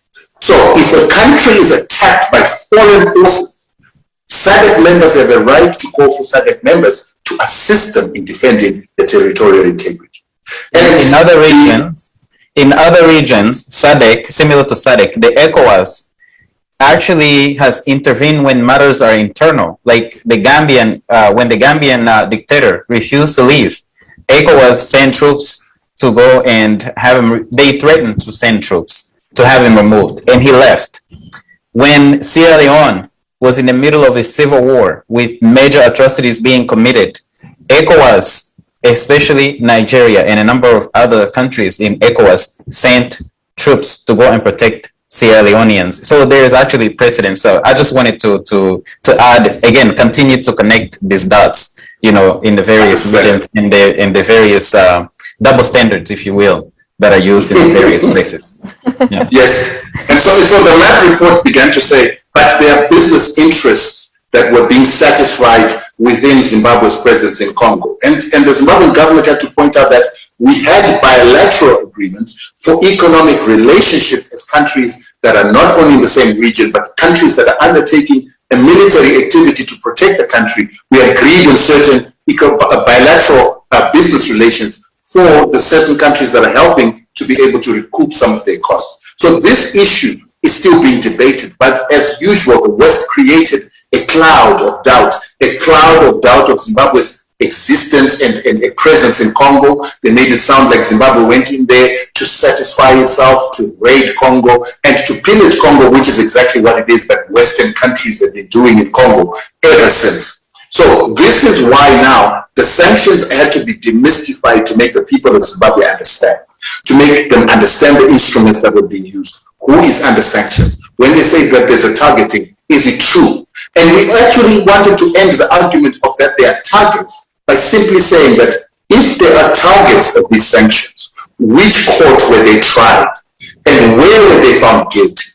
And what legal code, what legal law in international law was used to try them and to sentence them? And which institution sentenced them?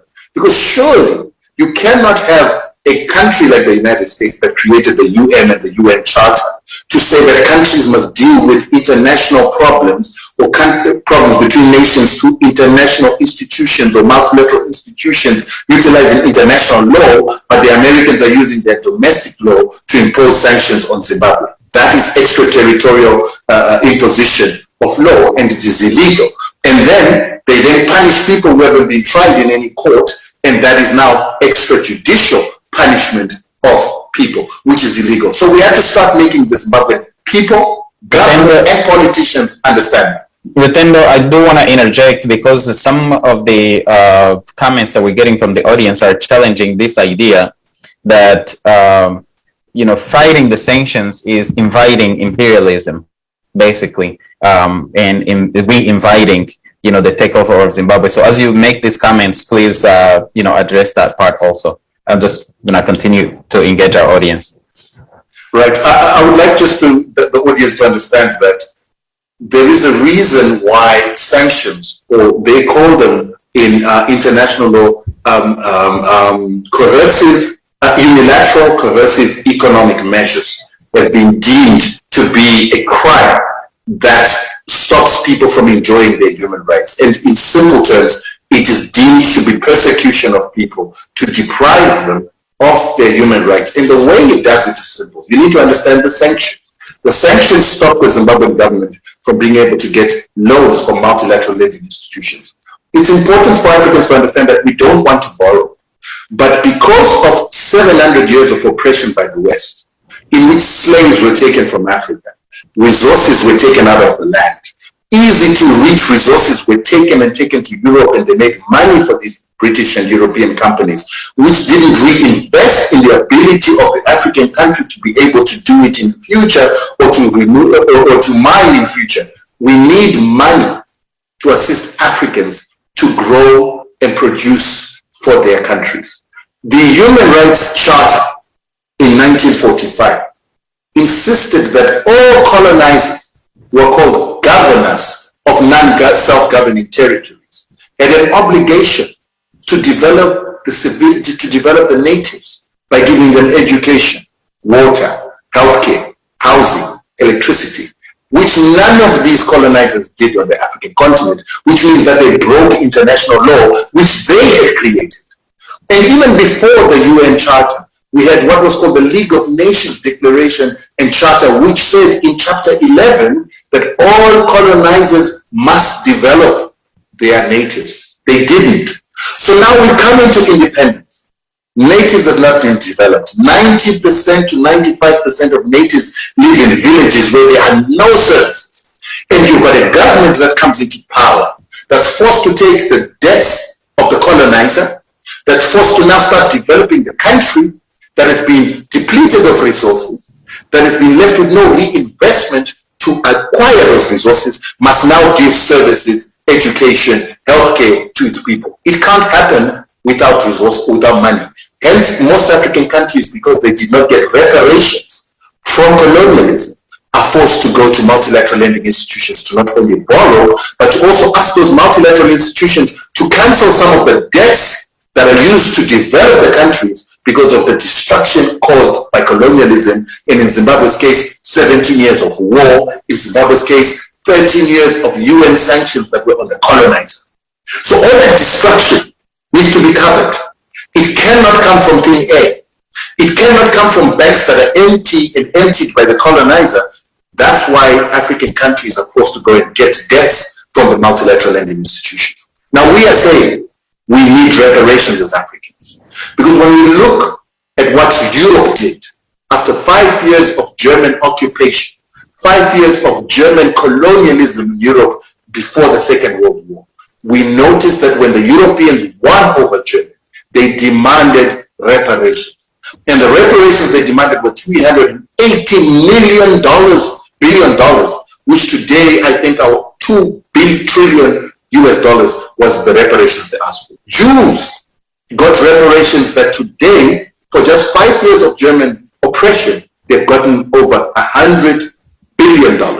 So without that in Africa, which was given to the Jews, without that which was given by the Germans to the Europeans, without that which was given by Japan to Asia for just 5 years of occupation, how does Africa develop if it does not have access to multilateral institutions for debt? And when they use the debt, they can then say, can you cancel the debt because you never paid reparations? That's one. Two, international trade. African countries must trade their way out of oppression. They're not going to get a Marshall Plan.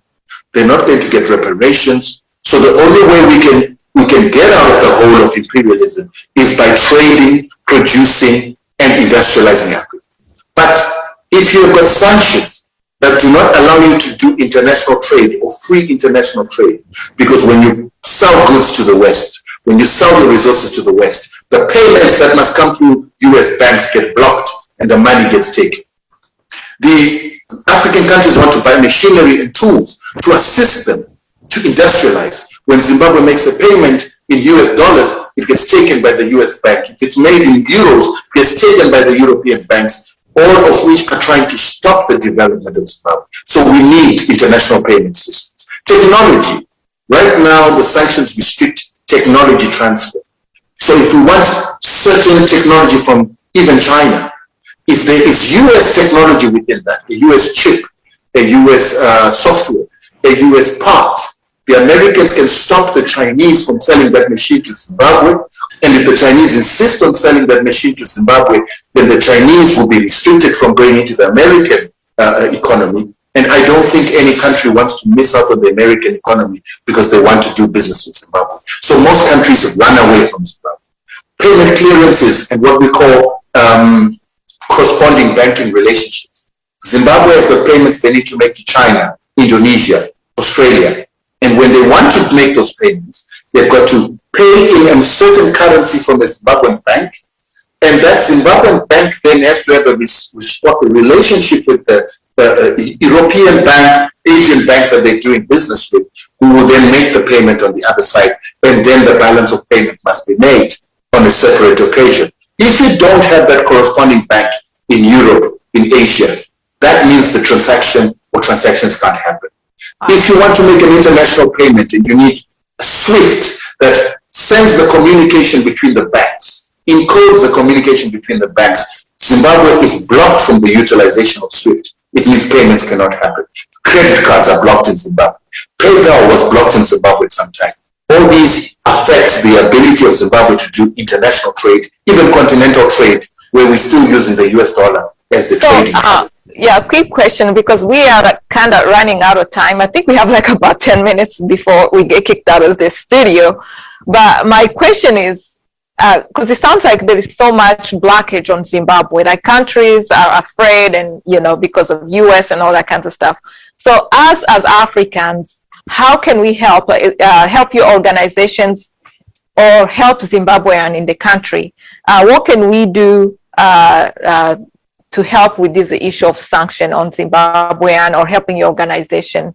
Can you tell us something to the audience? Well, we've had a lot of progress with the issue of sanctions right now. So with the pressure that my organization has been putting, we have been able to convince our government to take the issue of sanctions into the multilateral institutions space. So they must take it to the UN and stop fighting the issue of sanctions politically, because as a smaller country, the British, Americans, and Europeans expect Zimbabwe to capitulate to the bigger powers. So we said take it to a level playing field, multilateral institution as the referee, and international law and human rights law as the instruments that are going to determine who is right and wrong. So the government now went to the UN after pressure from us, and they've gone to say to the UN, we are under these unilateral sanctions. There is a resolution against unilateral sanctions. Can you assist us? So a human rights special rapporteur is coming to Zimbabwe to measure the impact of these sanctions, or to measure the negative impact of these sanctions. According to the resolution that has been created by the UN Human Rights Council, once the effect of these sanctions have been determined, the Americans and those with sanctions on Zimbabwe will be pressured by the UN to remove the sanctions, and the quantification of how much has been lost, they will be forced to pay reparations, or at least there will be pressure for them to pay reparations. There will also be room for lawsuits by lawyers all across the world who see an opportunity to make money by taking the Americans to court for violating human rights, and together with the British and the Europeans. So that's one thing that has been positive for us. The second positive thing is, out of this pressure that I have been putting on the Americans, they got someone to contact me who spoke, and that person then brought a recommendation to Congress that Congress must start doing impact assessments on whether their sanctions are impacting civilians and human rights, and if they are, then they must look for a way to remove those sanctions. So Congress is undertaking that impact assessment on human rights and health in Zimbabwe as we speak. And from there, they're going to negotiate with the government of Zimbabwe to see how they can remove the sanctions that are impacting human rights. So that's huge progress. But we need Africans to come together to assist Zimbabwe in the legal action that needs to follow this, to institute a restitution and compensation in Zimbabwe. And remember, one thing that Zimbabwe did that is now putting the Americans in a back foot is that they forced the Zimbabweans to compensate white farmers. The sanctions were used to put force on Zimbabwe to compensate white farmers for developments they made on stolen land. But under normal conditions, common law says that when you steal someone's property, you must return the property to the person. You must return any wealth that you made from that property to the person, and you must restore that person the position they were and pay damages for anything that people didn't have. So we want Africans to help us to enforce some of these rules. So we've got legal minds that can assist us in this process. We don't want Europeans, when we then get impact assessment reports that are positive, that are negative, let's say the Americans, Europeans, and the UK infringe on human rights, Europeans jump on the bandwagon to take us to international court when Africans are not there. African lawyers are not going to benefit. We also want the publicity. Help us to publicize this.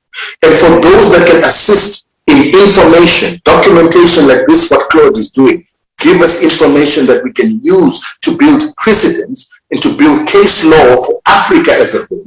Because right now, the impact assessment that the Americans are doing is an impact assessment not only in Zimbabwe, but they're saying they're going to do impact assessments for all sanctions in Africa. So that is work that has been done in Zimbabwe that is now going to benefit the rest of Africa. So tomorrow, if Rwanda is going to be threatened with sanctions, they use the Zimbabwe precedents. They point to the Americans to say, you can't do that because you did it in Zimbabwe. You violated human rights. You can't do the same now. And so that's the assistance we need. And of course, material assistance.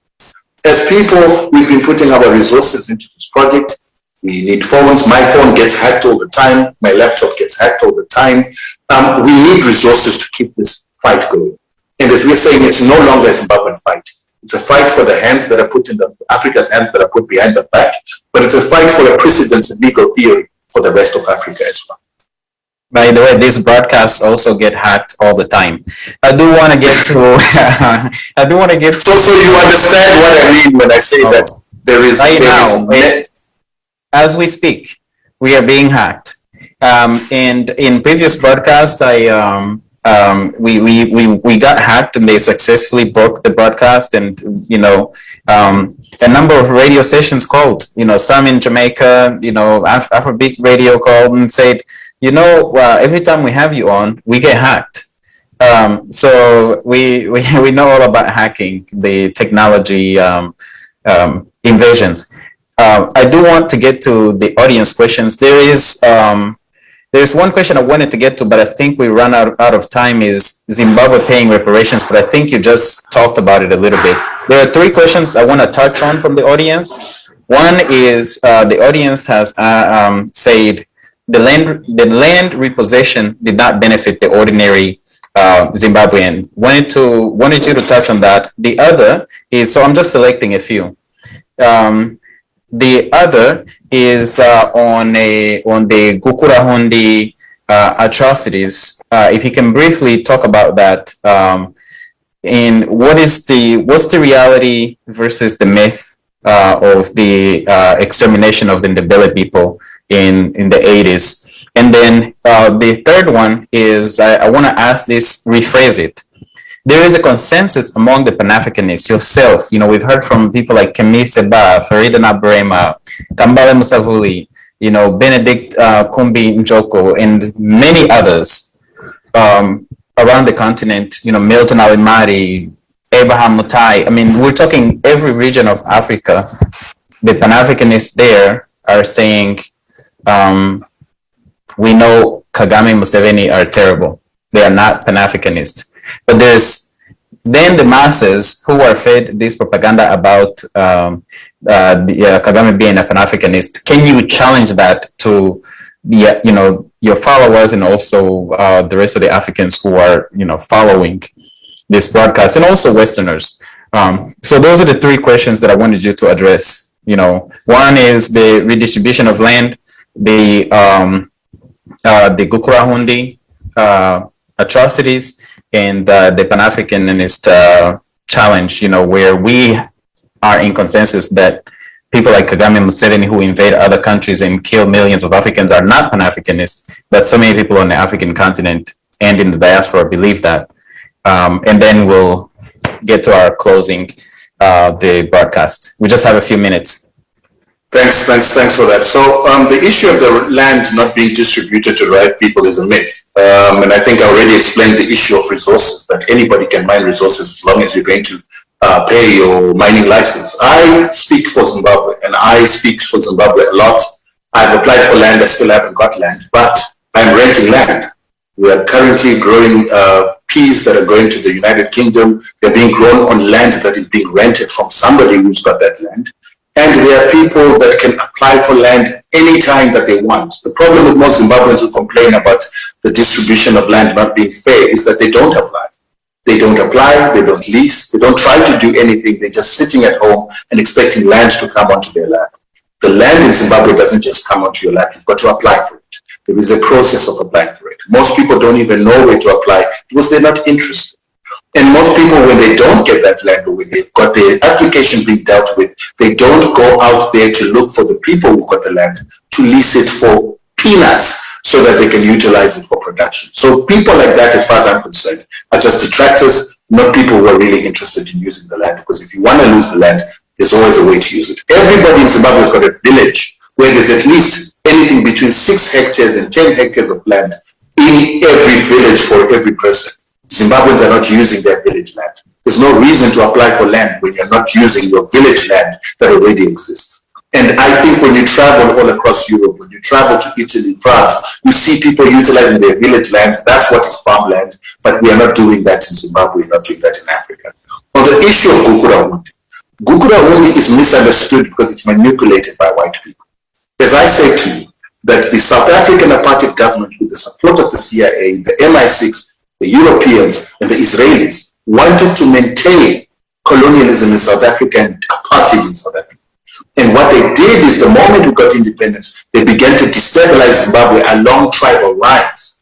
They were sending agents of the South African government, which is secret agents of the former Rhodesian government, the whites that had run into Rhodesia, and together with the Zimbabweans who were disgruntled with the new government, Zimbabweans were in the Zimbabwean and the Rhodesian army, Zimbabweans who were not happy that they didn't get positions. They were brought into South Africa and they were trained in a unit that was called Super ZAPU.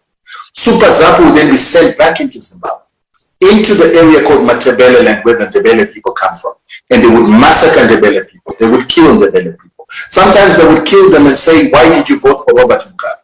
Sometimes they would kill them pretending to be Zimbabwean forces. And they were doing this to make the Ndebele people feel like Zimbabwe doesn't want them, they need to uprise and they need to fight. You saw the very same thing happening in Rwanda, where Tutsis killed other Tutsis, and they also killed Hutus, and pretended that those Hutus were Tutsis to make it look like the Hutus were murdering people, and so that they could give Kagame a reason to take over power by force because he would never be elected into power. The same thing was happening in Zimbabwe. It got so bad that when the Zimbabwean army engaged some of these Super Zapu people, they would kill a soldier or two or three and find out that these soldiers who looked like black people were actually white people with black paint on their faces. Brown paint on their faces. By the way, yeah, the false flag operations. The false flag operations also happen in Congo with the Manyamulenge people. Go ahead, Nadine. Yeah, I was just saying how we're running out of time because we only had 2 hours, but for sure we'd love to invite you for number 2 of this broadcast. It has to happen because there's so many stuff that we didn't even cover them because, you know, there is so much to talk about.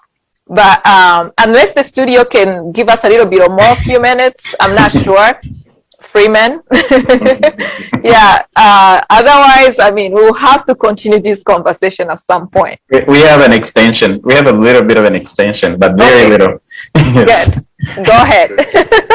Right. So what happened is there were then these infiltrations of foreigners, these white South Africans, black South Africans who had been ingrained into the system to serve the white interests.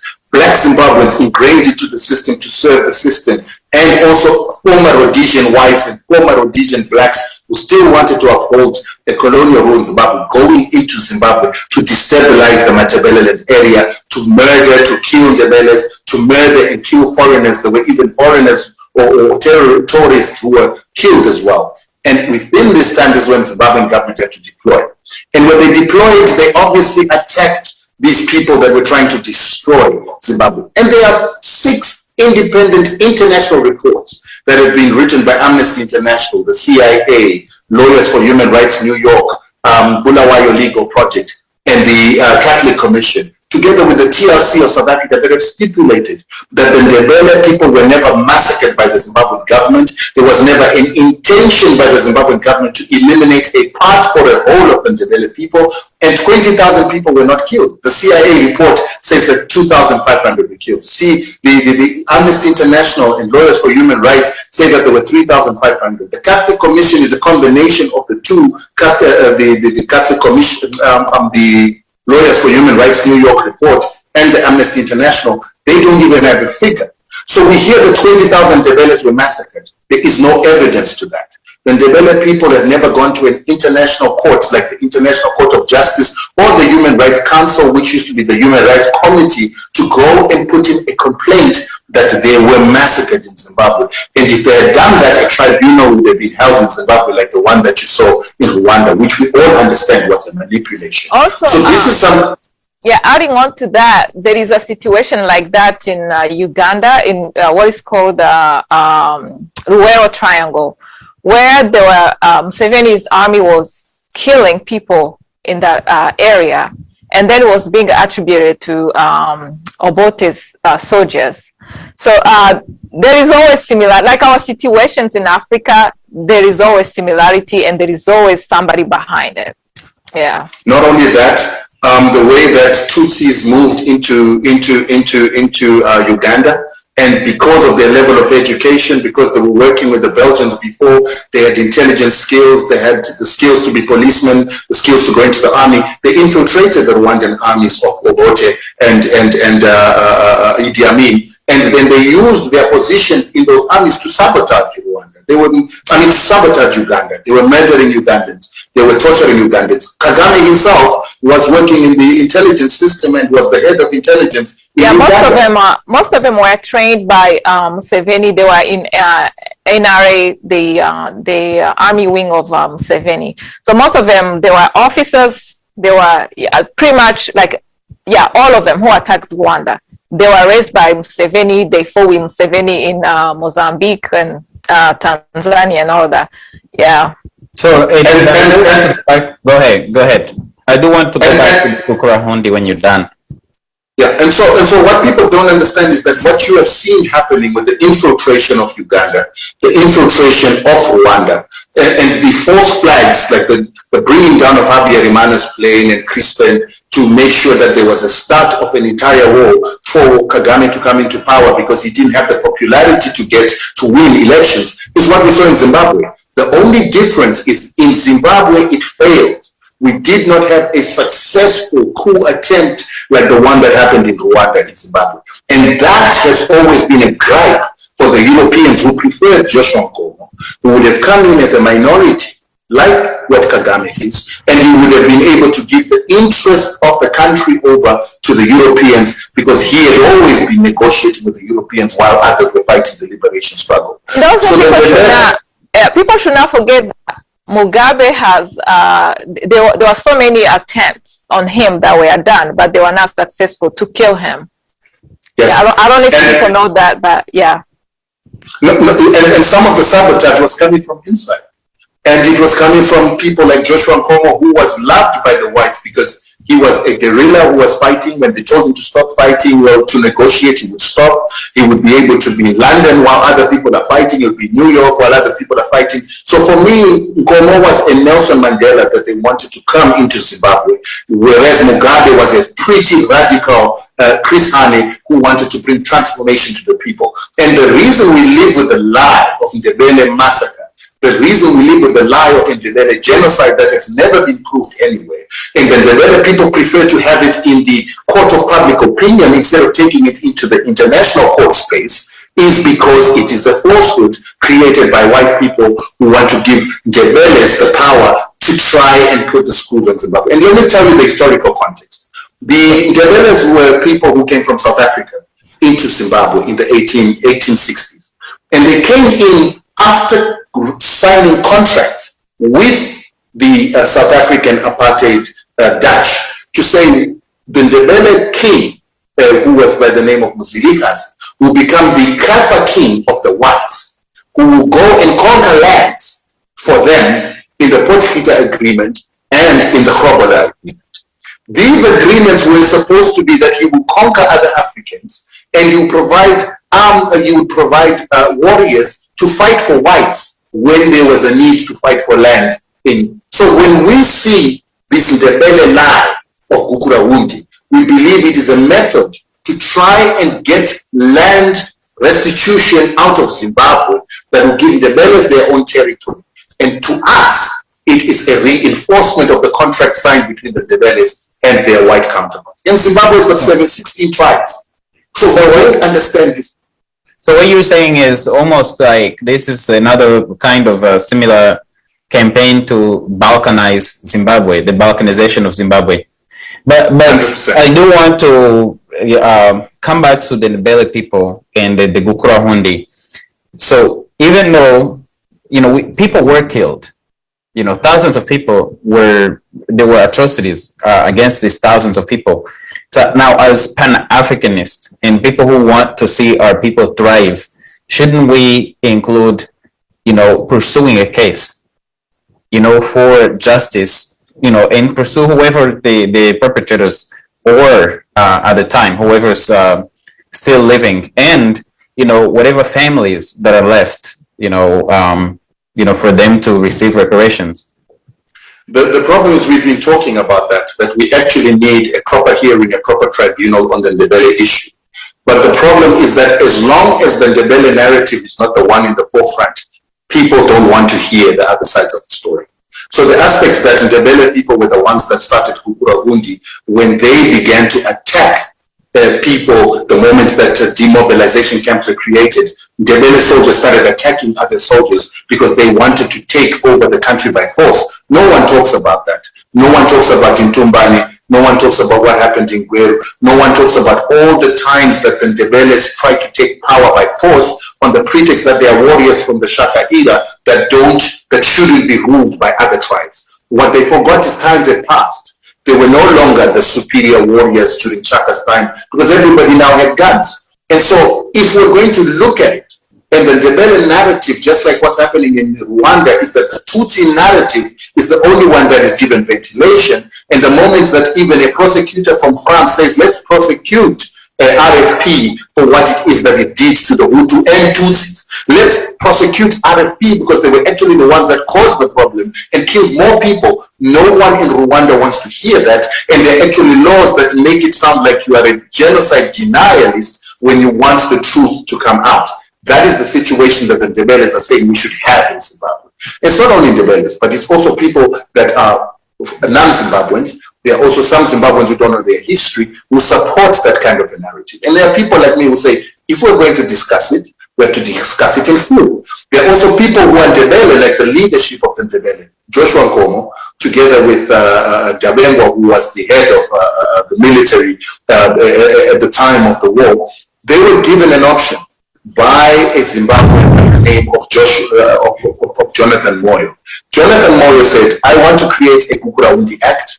And in this Gukurahundi Act, we want to go back and retry and be able to get to the bottom and the truth and to punish people that underdid this. And when he told the Ndebele leaders that this is what he wanted to do, they refused to support his bill because they said, we have gone beyond this chapter. We had peace. We had an amnesty. We forgave each other. We don't want to open up the can of worms. And the reason they don't want to open up the can of worms is they don't want the truth of what they did to come out. They don't want the Russians who were involved to be exposed. They don't want the Americans and the British who were involved, in the British and American governments that were involved, to be exposed. They don't want the ANC and some of its members who were also part and parcel of this period to be exposed. So they themselves, the Ndebeles, their leaders, don't want this chapter reopened. And so even the government of the Zimbabwe now, which constitutes the Ndebeles, Shonas, and the other 15 tribes, say that this is a chapter that we've left behind us. If we were to open it up again, it's likely to divide the country, number one. Number two, it's likely to take some of the people we think are heroes, some of the people we think are victims, and they become exposed as the tyrants, the terrorists, and the people that want it. But lastly, let me put this to you. You need to understand that when Joshua Nkomo went against Mugabe in the first elections, Joshua Nkomo got 24% of the seats. That was in 1980. Mugabe had 52%. When we come to 1985, 5 years later, when we had elections again, Joshua Nkomo had 19%. Mugabe had 73%. This shows that Joshua Nkomo's ZAP was losing favor with the people. But when the negotiations of Gukurahundi happened, when we had the amnesties, and then we had this amnesty negotiations, Joshua Nkomo came out vice president, and his people got seats that constitute 22% of the positions in government in a system in which there's a winner takes all. So without Gukurahundi that forced negotiations, Joshua Nkomo's party was losing relevance and probably would have become irrelevant in the next 10 years, and he would have never been vice president. But because of Gukurahundi, he gained position, he gained power, ZAPU gained power, its members gained power. So we always ask, if the Ndebele leaders, the ZAPU leaders, who are said to have been financed by the South Africans, ended up with more power than they had when this thing started, who started Gukurahundi and who benefited from Gukurahundi? And so now let me finalize. So you were saying, should we have any more opening up of this for justice? I don't think so. Because what happens if the Ndebeles are proved to have started Gukurahundi and been used by the Boers and they wanted to take over the country? What happens? Do they get punished? What happens if the South Africans and the British and the CIA get implicated? Will they let this kind of hearing go on? Moreover, is there still evidence? Do people still have evidence of the forensic evidence that should be looked at after so many years? And some people are saying that the Ndebeles can't go to any international court now because there's been a subscription, or the period in which they should have brought the case through is expired. 20 years is expired. That's what I have been led to believe. Yeah. I'm just saying, even if, I'm sure so many of the people who were involved are dead by now, but the historical truth needs to be established. I think that's really important, because a lot of the propaganda sometimes takes root, and people operate in ignorance. And when people are operating in ignorance, they perpetuate this violence against our fellow sisters and brothers. Just before you go, I just wanted to say something. I am perpetually under threat as for saying what I say. The Ndebele people have put a price on my head. Somebody in America put a price on my head to say Ndebele people must kill me when I go into certain places because I'm giving a narrative that is contrary to what it is the propaganda is saying, even though what I'm saying is backed up, like I said, by 6 independent international reports not written by our government. Our government is holding on to 2 reports that it hasn't released. And many people have assumed that the government is not releasing those reports because they're complicit. What they don't understand is some of the information in there debunks the whole lie that has been there. And it takes some of the heroes that are seen as heroes in their communities and makes them demons. So the government decided that let's not open up old wounds. We've come together. ZANU-PF and ZAPU are one. Let's not divide again by telling some of the facts that might disappoint a lot of people. So basically, they settled on a political solution versus a historical record, an accurate historical record. And it pains me because I love the history, to be clear. But I also fully understand the problem that if the history comes out and it's unpalatable, it's unfavorable, if it makes certain people who thought that Ndebeles were victims realize that Ndebeles were actually instigators, what will it do? What will it mean for a minority of people in our country?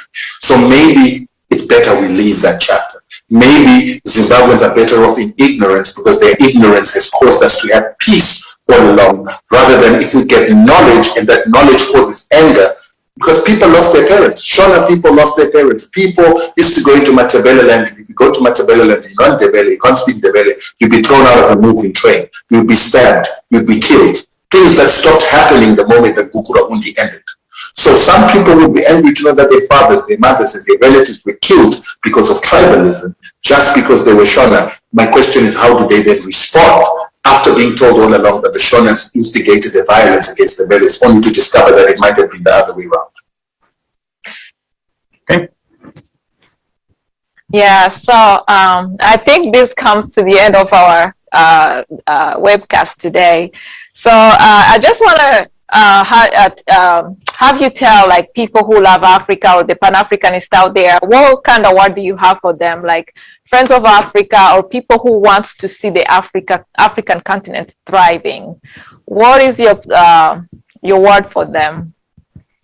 I think I'm going to start with just completing the last question that I didn't answer, which is what is the issue with Kagame and Museveni?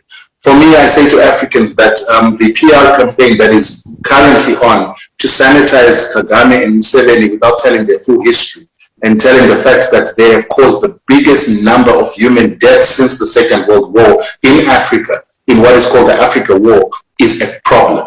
For us not to get to tell people that Kagame is in power today because of starting a genocide in Rwanda, because he knew he wouldn't be elected into power. For us to explain to people that Rwanda used to be called the Paris of Africa when Habyarimana was there. And today it is good, but it's not what it used to be. And there is a lot of fear that is running that country. People can't speak the truth. There's a lot of truth that hasn't been spoken. The genocide has not been fully exposed. That means we cannot be looking at such a leader as a leader of Africa. Because right now he's been put in the forefront as the one that is leading the Africa Free Trade Area. And for me, if he is serving Western interests on the African continent, if he's trained in Fort Leavenworth to be a soldier for the Americans, to be a soldier of fortune for the Americans, if he's destroying Congolese lives and has murdered 6 million Congolese people or responsible for the murder of Congolese people in the name of serving America, how can we trust him in Pan-Africa as a leader that we need to look up to? However, having said that, I treat this with a bit of caution because I've heard Kagame making statements like the Zimbabwean government, he needs teachers to come from Zimbabwe. And Zimbabwe is a country that has been a victim to being sanctioned for going into a war to fight the Rwandans. My government did not respond by saying no. They actually responded by sending one of our foreign ministers through to Kigali to speak to Kagame and to promise him teachers. And it made me wonder that is my government stupid, or is my government feeling like maybe let us build Africa by unity rather than for African leaders to be fighting? I'm still to establish the reason why. But that has also made me start questioning that should I continue to look at Kagame as this person that we cannot even compromise with? Or should we begin to say, is there a way to work with Kagame and Museveni to try and build a better Africa in a united manner? Should we have our fights behind closed doors? What needs to happen? And the honest truth, I don't know the answer. I'm ambivalent. But the people of Africa must know who Kagame is. They should know who Museveni is. They should know their history. And we should continue to document that history. And Africans, young Africans especially, must not always look at glitz and glamour, good buildings, beautiful buildings, and an economy that is said to be doing well without asking how that economy is being developed. We cannot look up to leaders who destroy other countries, who kill women and children to build up their own country like Europeans, while we then vilify leaders that are being attacked by the West for trying to provide for their people. And we see those ones as the villains and the ones that attack other African countries to grow their nations as the heroes. The fact that some of you are refugees from Rwanda, this country that is doing so well, and you can't go back to your own country because of fear of persecution for telling the truth, or fear of persecution for knowing the truth about history, is something that Africans must know and understand that that is a problem. There's many Africans, with many Rwandans being caught across the world, being massacred, being assassinated.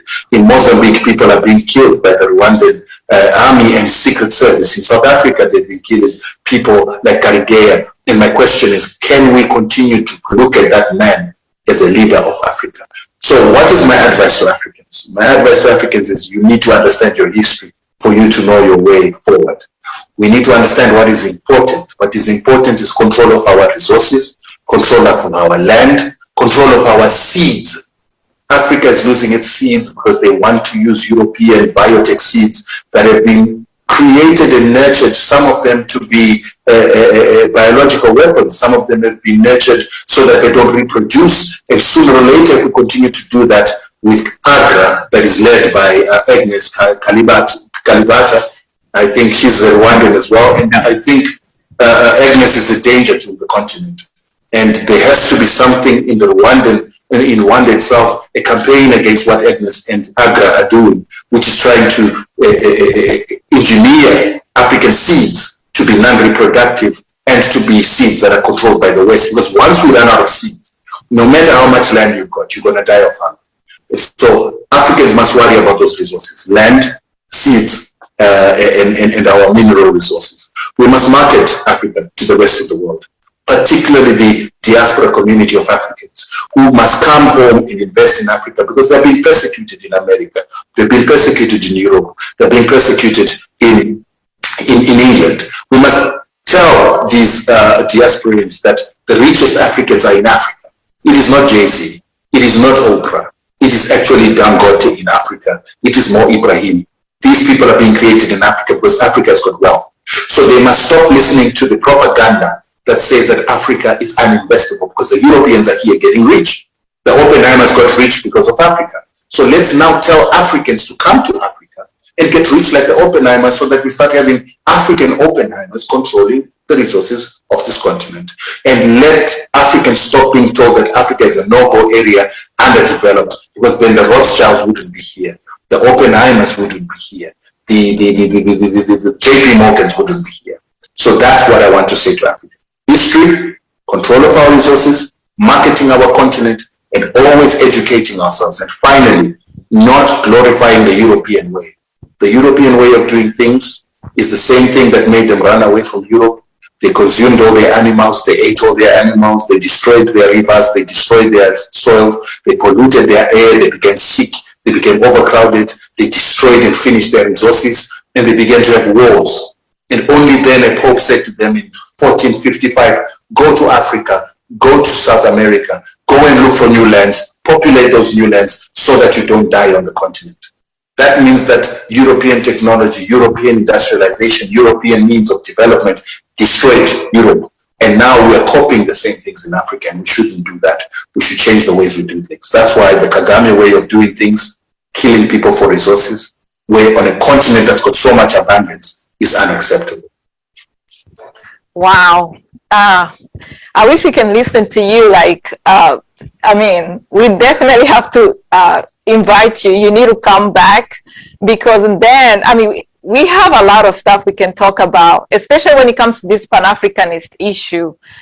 People viewing terrorists like Kagame as their heroes. And it kind of hurts me, because there is this website you go to. It's like a website for somebody who is a Pan-Africanist. They are talking some good stuff. And then all of a sudden, you see somebody like Kagame popping as a hero, or he has developed Rwanda, this and that. But you can see those buildings, you can see those clean streets of Kigali, but you don't ask yourself, how is an ordinary Rwandan living? People are disappearing. People are getting beaten by police. There is a lot of police brutality. People are getting killed. Businessmen have been killed because they don't want to share their wealth with the RPF, the political party of Kagame. People like me who's been exiled, I can't even think about going to Rwanda, because as soon as I step there, I probably will disappear. Nobody will hear from me again. Yeah, I have a brother who has disappeared. Yeah. So there is so many things people have to ask themselves. And like you say, Africans, they have to learn their history. Start from your country and ask yourself, why my country is the way it is? What happened? Go back in history and see the reasons why. Maybe there is a lot of poverty, or maybe there is no development, and you have resources. So people have to kind of ask themselves questions before they hear the propaganda that is coming from the Western medias and start believing what they are they are reading. So we'll go ahead and close this broadcast, and I'll hand it over to Claude Gatebuke for the final remarks. Thank you so much, and thanks for accepting our invitation. And we hope to see you in the future for sure. I thank you so much for the opportunity that you gave me to share with you guys. And like I said to you, the moment I understood how interconnected we are, we need to do this more. And it's, Claude, your level of historical knowledge is just unbelievable. Brilliant. I appreciate it. Thank you so much. I picked this up I look up to a lot of people, some great African leaders, some of the best from the African continents. I did mention a few: Kambale Musavuli, Nia Kwete, Emira Woods, and so many others who really, I've picked up so much, knowledge from, the Maurice Carney's and others, Kwame Wilberg. People who really connect the dots. And then, of course, there's the great son of Africa, Shaka Sali, I just, a lot of it comes from following, amazing people from the continent. I did see. And also, there is one person I don't want you to forget. He's from French-speaking country. Oh, yes. Kemi Seba. Kemi Seba. Yeah, for one sure. of the best. And he does. If you can ever hear him talking, he's just like you. He's exactly like Rutendo. They don't mince words. They talk like it is. And he follows these programs, by the way. Mm-hmm. So shout out to you, Kemi Seba.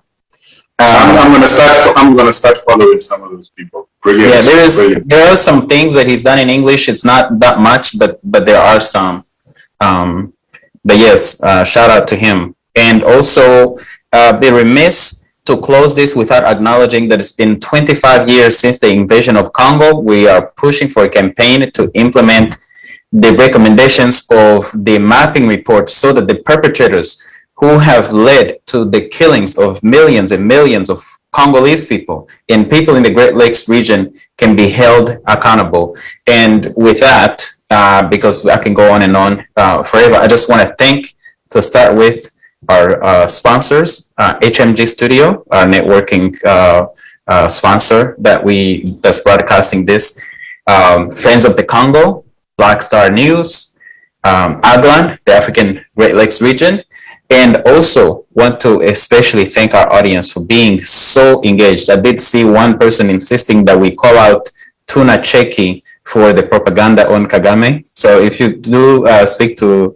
that network, do push them, Mr. Rutendo. I also want to thank Nadine for co-hosting this with me. It's been a great honor. And Rutendo, it's been a great honor to have you on. And I look forward to having you on some more, and for you to be part of more other programs, and for us to connect with other African Pan-Africanists on the continent. Thank you so much. But I need to know more. How do we get to be part and parcel of this MAPS agenda that you're undertaking? Who is doing it? How do we get in touch? What needs to happen?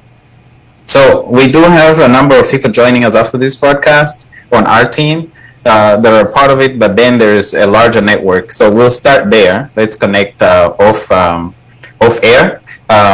And for now, let me hand it over to Freeman Bikorwa, who is our host, the network host. Freeman, thank you so much, and over to you.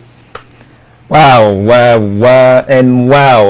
Claude Gatebuke, thank you so very much for this amazing conversation. But I just want to start by saying what an amazing and educative conversation. We owe a huge debt of gratitude to our brother Rutendo, my apologies, Matinyarare. I hope I said your name correctly, Rutendo. It is an amazing and such a privilege to have you hanging out with us here at HMG Network today. And I was just, my seat was just jumping like this. And I just hope that you have taken all the conversation, all the content, all the material that were presented to you all, and you are taking it further and further. Go deeper, dive in, do your own research, and check out the merits of what was presented to you. For me, I was just blown mind. I was mind blown by what we have been presented. So I do hope that you become more enlightened by this conversation, and you get to really appropriate our own issues as Africans, because we have plenty of issues as Africans, and it is our own responsibilities to clean our own messes, even the messes of which have been attributed or we have inherited. So we have that obligation as sons and daughters of Africa to do that, but also the international community, which is also taking a huge part in what's happening in Africa. So thank you so much, my brothers and sisters, for such an amazing conversation that we have had today. And I also want to say thank you to our audience worldwide for taking the time out of your busy schedules and joining us for this electrifying conversation today on Zimbabwe and its sanctions. But above all, the demystifications of what's really happening to Zimbabwe. And I really will be it would be remiss without giving you all invitation as Zimbabweans and New Africans all out there to come in and speak your own truth, write your own history, set the record straight on what's happening in your own respective countries. We have so much going on, but we just don't have a platform. We just don't have where to voice our opinions, especially speaking on behalf of the voiceless voices out there.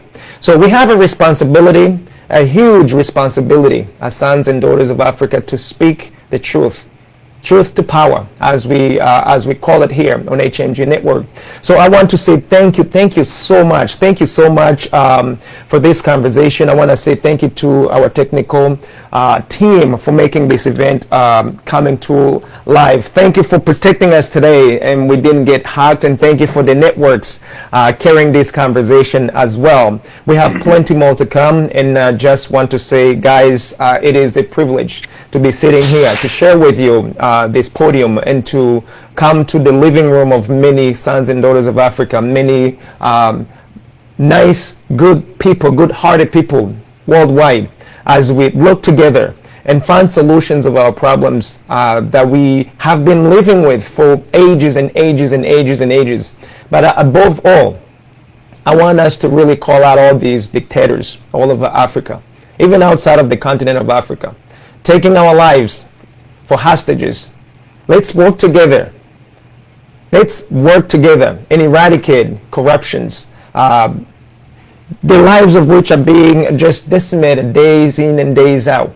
Take back our own lives and let's be responsible and accountable for our lives today and tomorrow. So thank you so much, Claude. Thank you so much, Nadine. Thank you so much, Rutendo, and all of you audiences out there for having followed the conversation today on HMG Network. And until next time, I am Freeman Singirankabo. I wish you well, and I hope all of you good afternoon. So long.